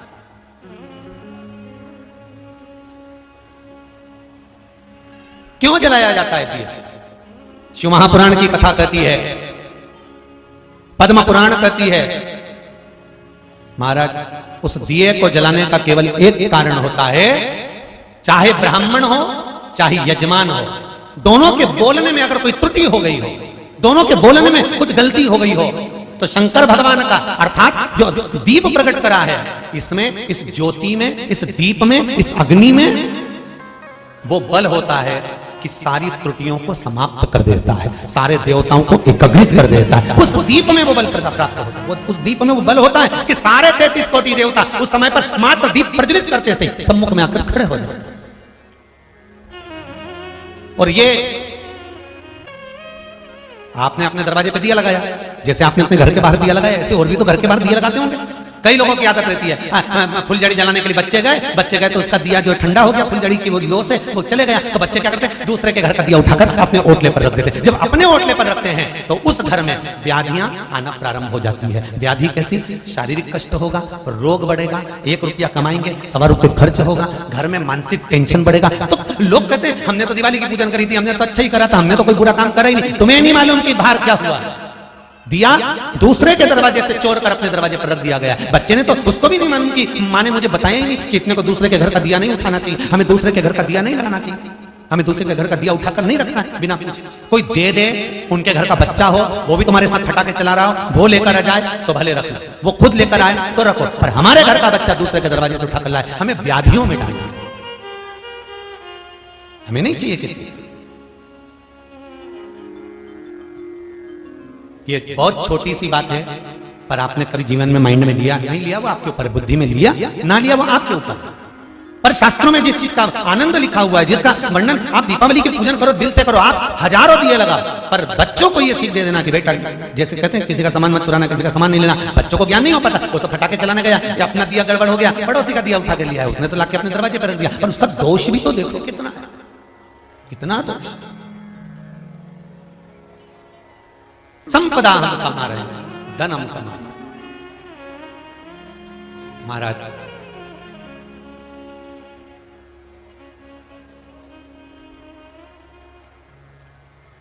अपनी गलतियों को भी हमको ढूंढना है। भगवान कभी किसी का हित नहीं करता, ईश्वर कभी किसी का हित नहीं करता। मेरा भोलेनाथ, मेरा शंकर, मेरा ओघरदानी, मेरा त्रिकालदर्शी, मेरा कैलाशी, मेरा अविनाशी कभी किसी का हित नहीं करे। वो कभी तुमको भूखा नहीं रखेगा, वो कभी तुम्हारा कपड़ा नहीं चुराएगा। वो तो केवल तुम्हारी भक्ति को, भजन को, स्मरण को कम कर देगा। अगर तुम्हारा भी भजन कम हो गया है, तुमने भजन करना कम कर दिया, मंत्र जाप कम कर दिया, मंदिर जाना कम कर दिया, तुम्हें टाइम ही नहीं मिल पा रहा, मुझे तो 1 मिनट का समय नहीं मिल पा रहा, मैं तो इतनी व्यस्त हो गई कि कथा ही नहीं सुन पा रही, हाँ, तो समझ लेना कि भगवान कहीं ना कहीं थोड़ा सा विचार कर रहा है। अगर तुम्हारा चित्त लगा हुआ है, स्मरण में लगे हुए, भजन में लगे हुए, मंदिर जा रहे हो, 1 लोटा पानी चढ़ा रहे हो, व्रत कर रहे हो, साधना कर रहे हो, उपास कर रहे हो, नहीं कर रहे हो तो मंत्र ही जप रहे हो, श्री शिवाय नमस्ते, तुम्हारे पाप कर्म कट। दक्ष प्रजापति ने यज्ञ रखा, सबको बुलाया, शिव को नहीं। यज्ञ पूर्ण हुआ नहीं, यज्ञ पूर्ण नहीं। 2 चीजें, एक दीप मालिक दिया,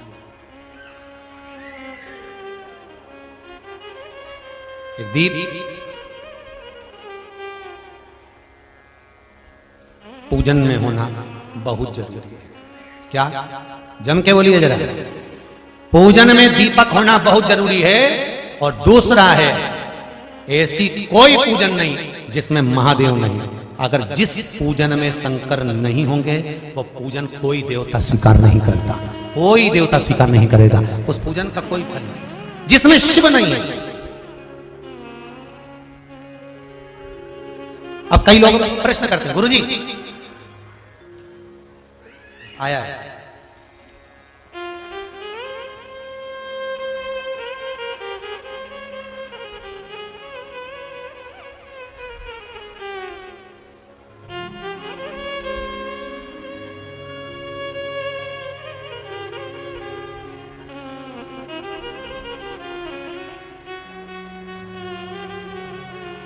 तो देव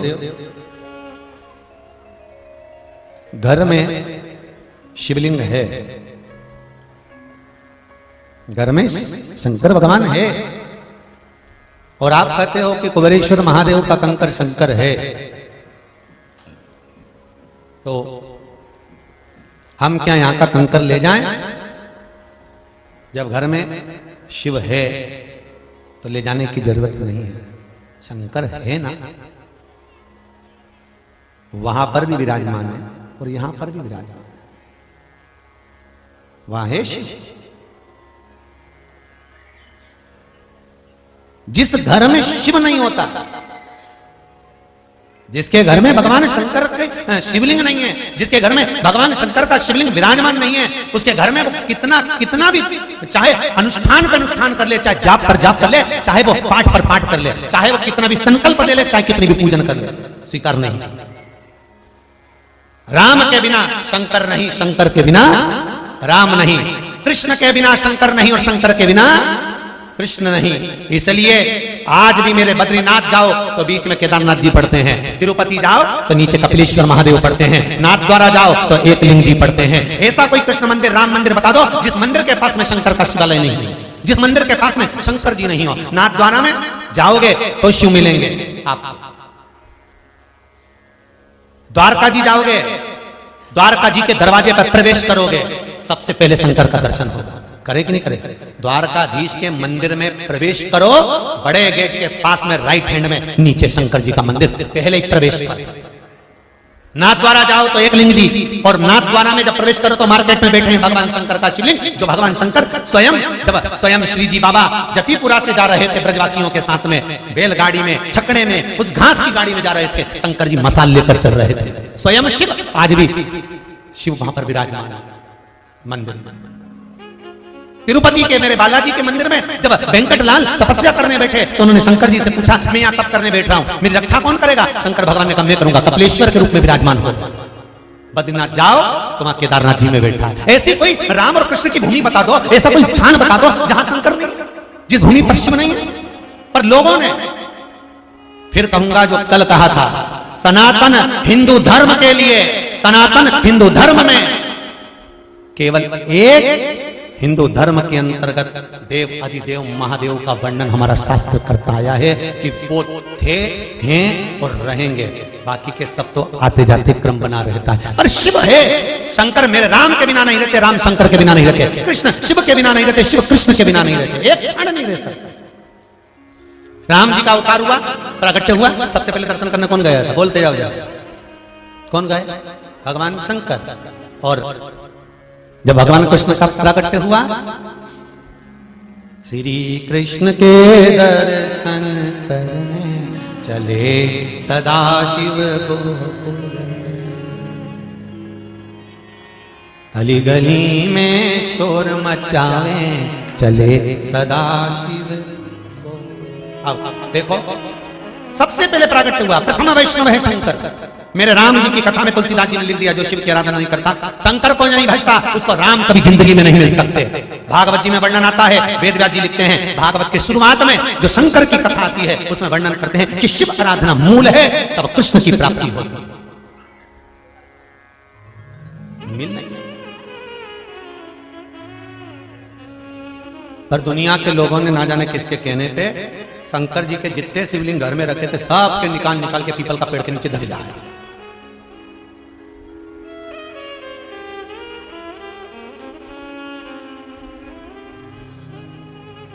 और कई लोग ऐसे होंगे, आप पछता रहे होंगे, हम ओके ना, हमारा खोई गया भोलानाथ मेला कांवड़ में। अब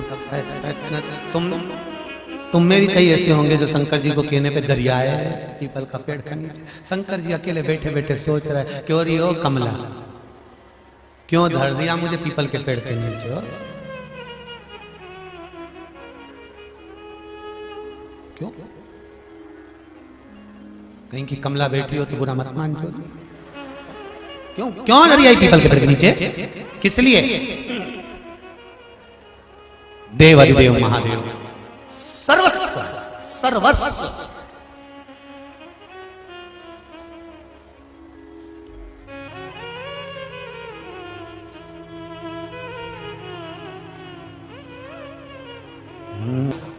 आहार की जांच कराओ तो संस्कारों की भी जांच कराओ कि इसमें कितना कुपोषण है। बिना संस्कार का पढ़ तो गया, लिख तो गया, खूब डिग्रियां प्राप्त कर ली, पर माता पिता का आदर ना करे, सम्मान ना करे, 2 रोटी प्रेम से खिला ना सके, अपशब्द बोल रहा है, ताना दे रहा है, तो यह भी कुपोषण से कम है क्या? कहीं आहार का कुपोषण होता है तो कहीं संस्कारों का कुपोषण।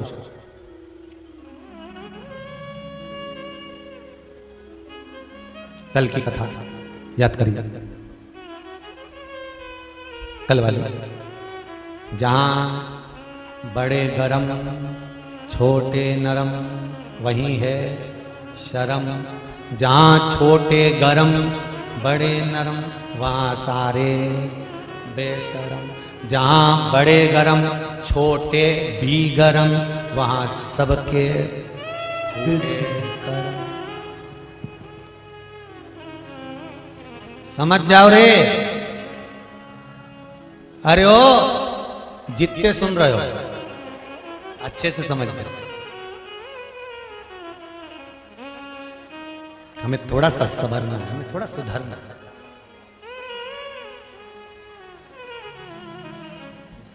एक किसी ने मैसेज में लिखा है, एक तो हमारी आदत में नहीं है कि मोबाइल लेके व्यासपीठ पे बैठो, क्योंकि जब वेद व्यास जी महाराज ने पोथी रखी थी, लिखी थी, तब कोई मोबाइल थोड़ी ना रखा था, इसलिए मोबाइल लेकर या कोई यंत्र पंत्र लेकर यहाँ बैठना उत्तम नहीं लगता। अभी वही भैया लगे थे कानों में, तो ये यंत्र वंत्र ज्यादा बड़ा मुश्किल है ये, तो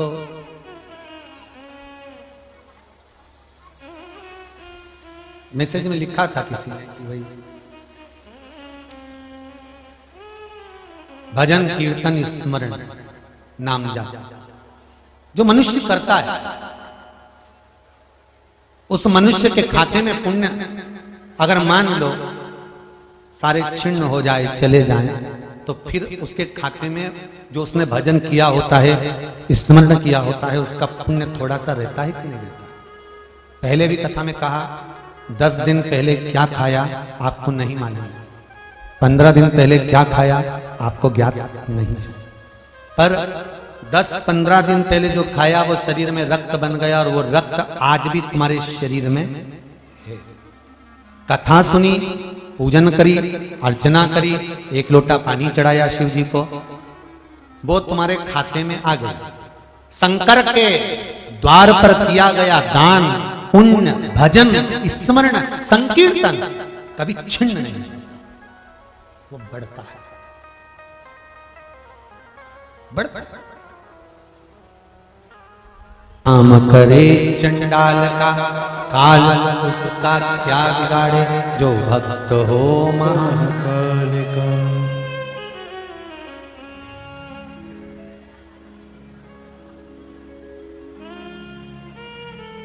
दक्ष प्रजापति ने शिव जी को नहीं बुलाया, गति क्या हुई? शंकर भगवान को छोड़ देने वाला, शंकर की भक्ति को छोड़ देने वाला, शंकर भगवान को नहीं पूछने वाला, शिव का स्मरण नहीं करने वाला, एक दिन अंत गति में विहीन हो जाता, सब चीजों से छूट जाता, फिर ना उसका अपना कुछ रह पाता है। देख लो दक्ष प्रजापति के पास में यज्ञ करा, शिव जी को नहीं बुलाया, शंकर भगवान को नहीं आमंत्रित करा। शिवगण, शिव महापुराण की कथा इससे पहले बातचीत थी, उसमें वर्णन किया था, आप लोगों ने स्मरण करा होगा। शिवगण शिव महापुराण की कथा में कहा था, शंकर भगवान की निंदा करने वाला, शंकर भगवान की निंदा सुनने वाला, शिव भक्त की निंदा करने वाला, शिव भक्त की निंदा सुनने वाला, मंदिर जाने वाले एक संत, साधु, सन्यासी, तपस्वी, ब्राह्मण, संत आदि आदि की निंदा करने वाला, निंदा सुनने वाला महापापियों की गिनती में आ जाता है, जिसका पाप कभी क्षीण नहीं होता, वो रहता ही पाप, ना जाने वो कितने जन्म ले लेगा तो इसका पाप उसके पास में रहेगा।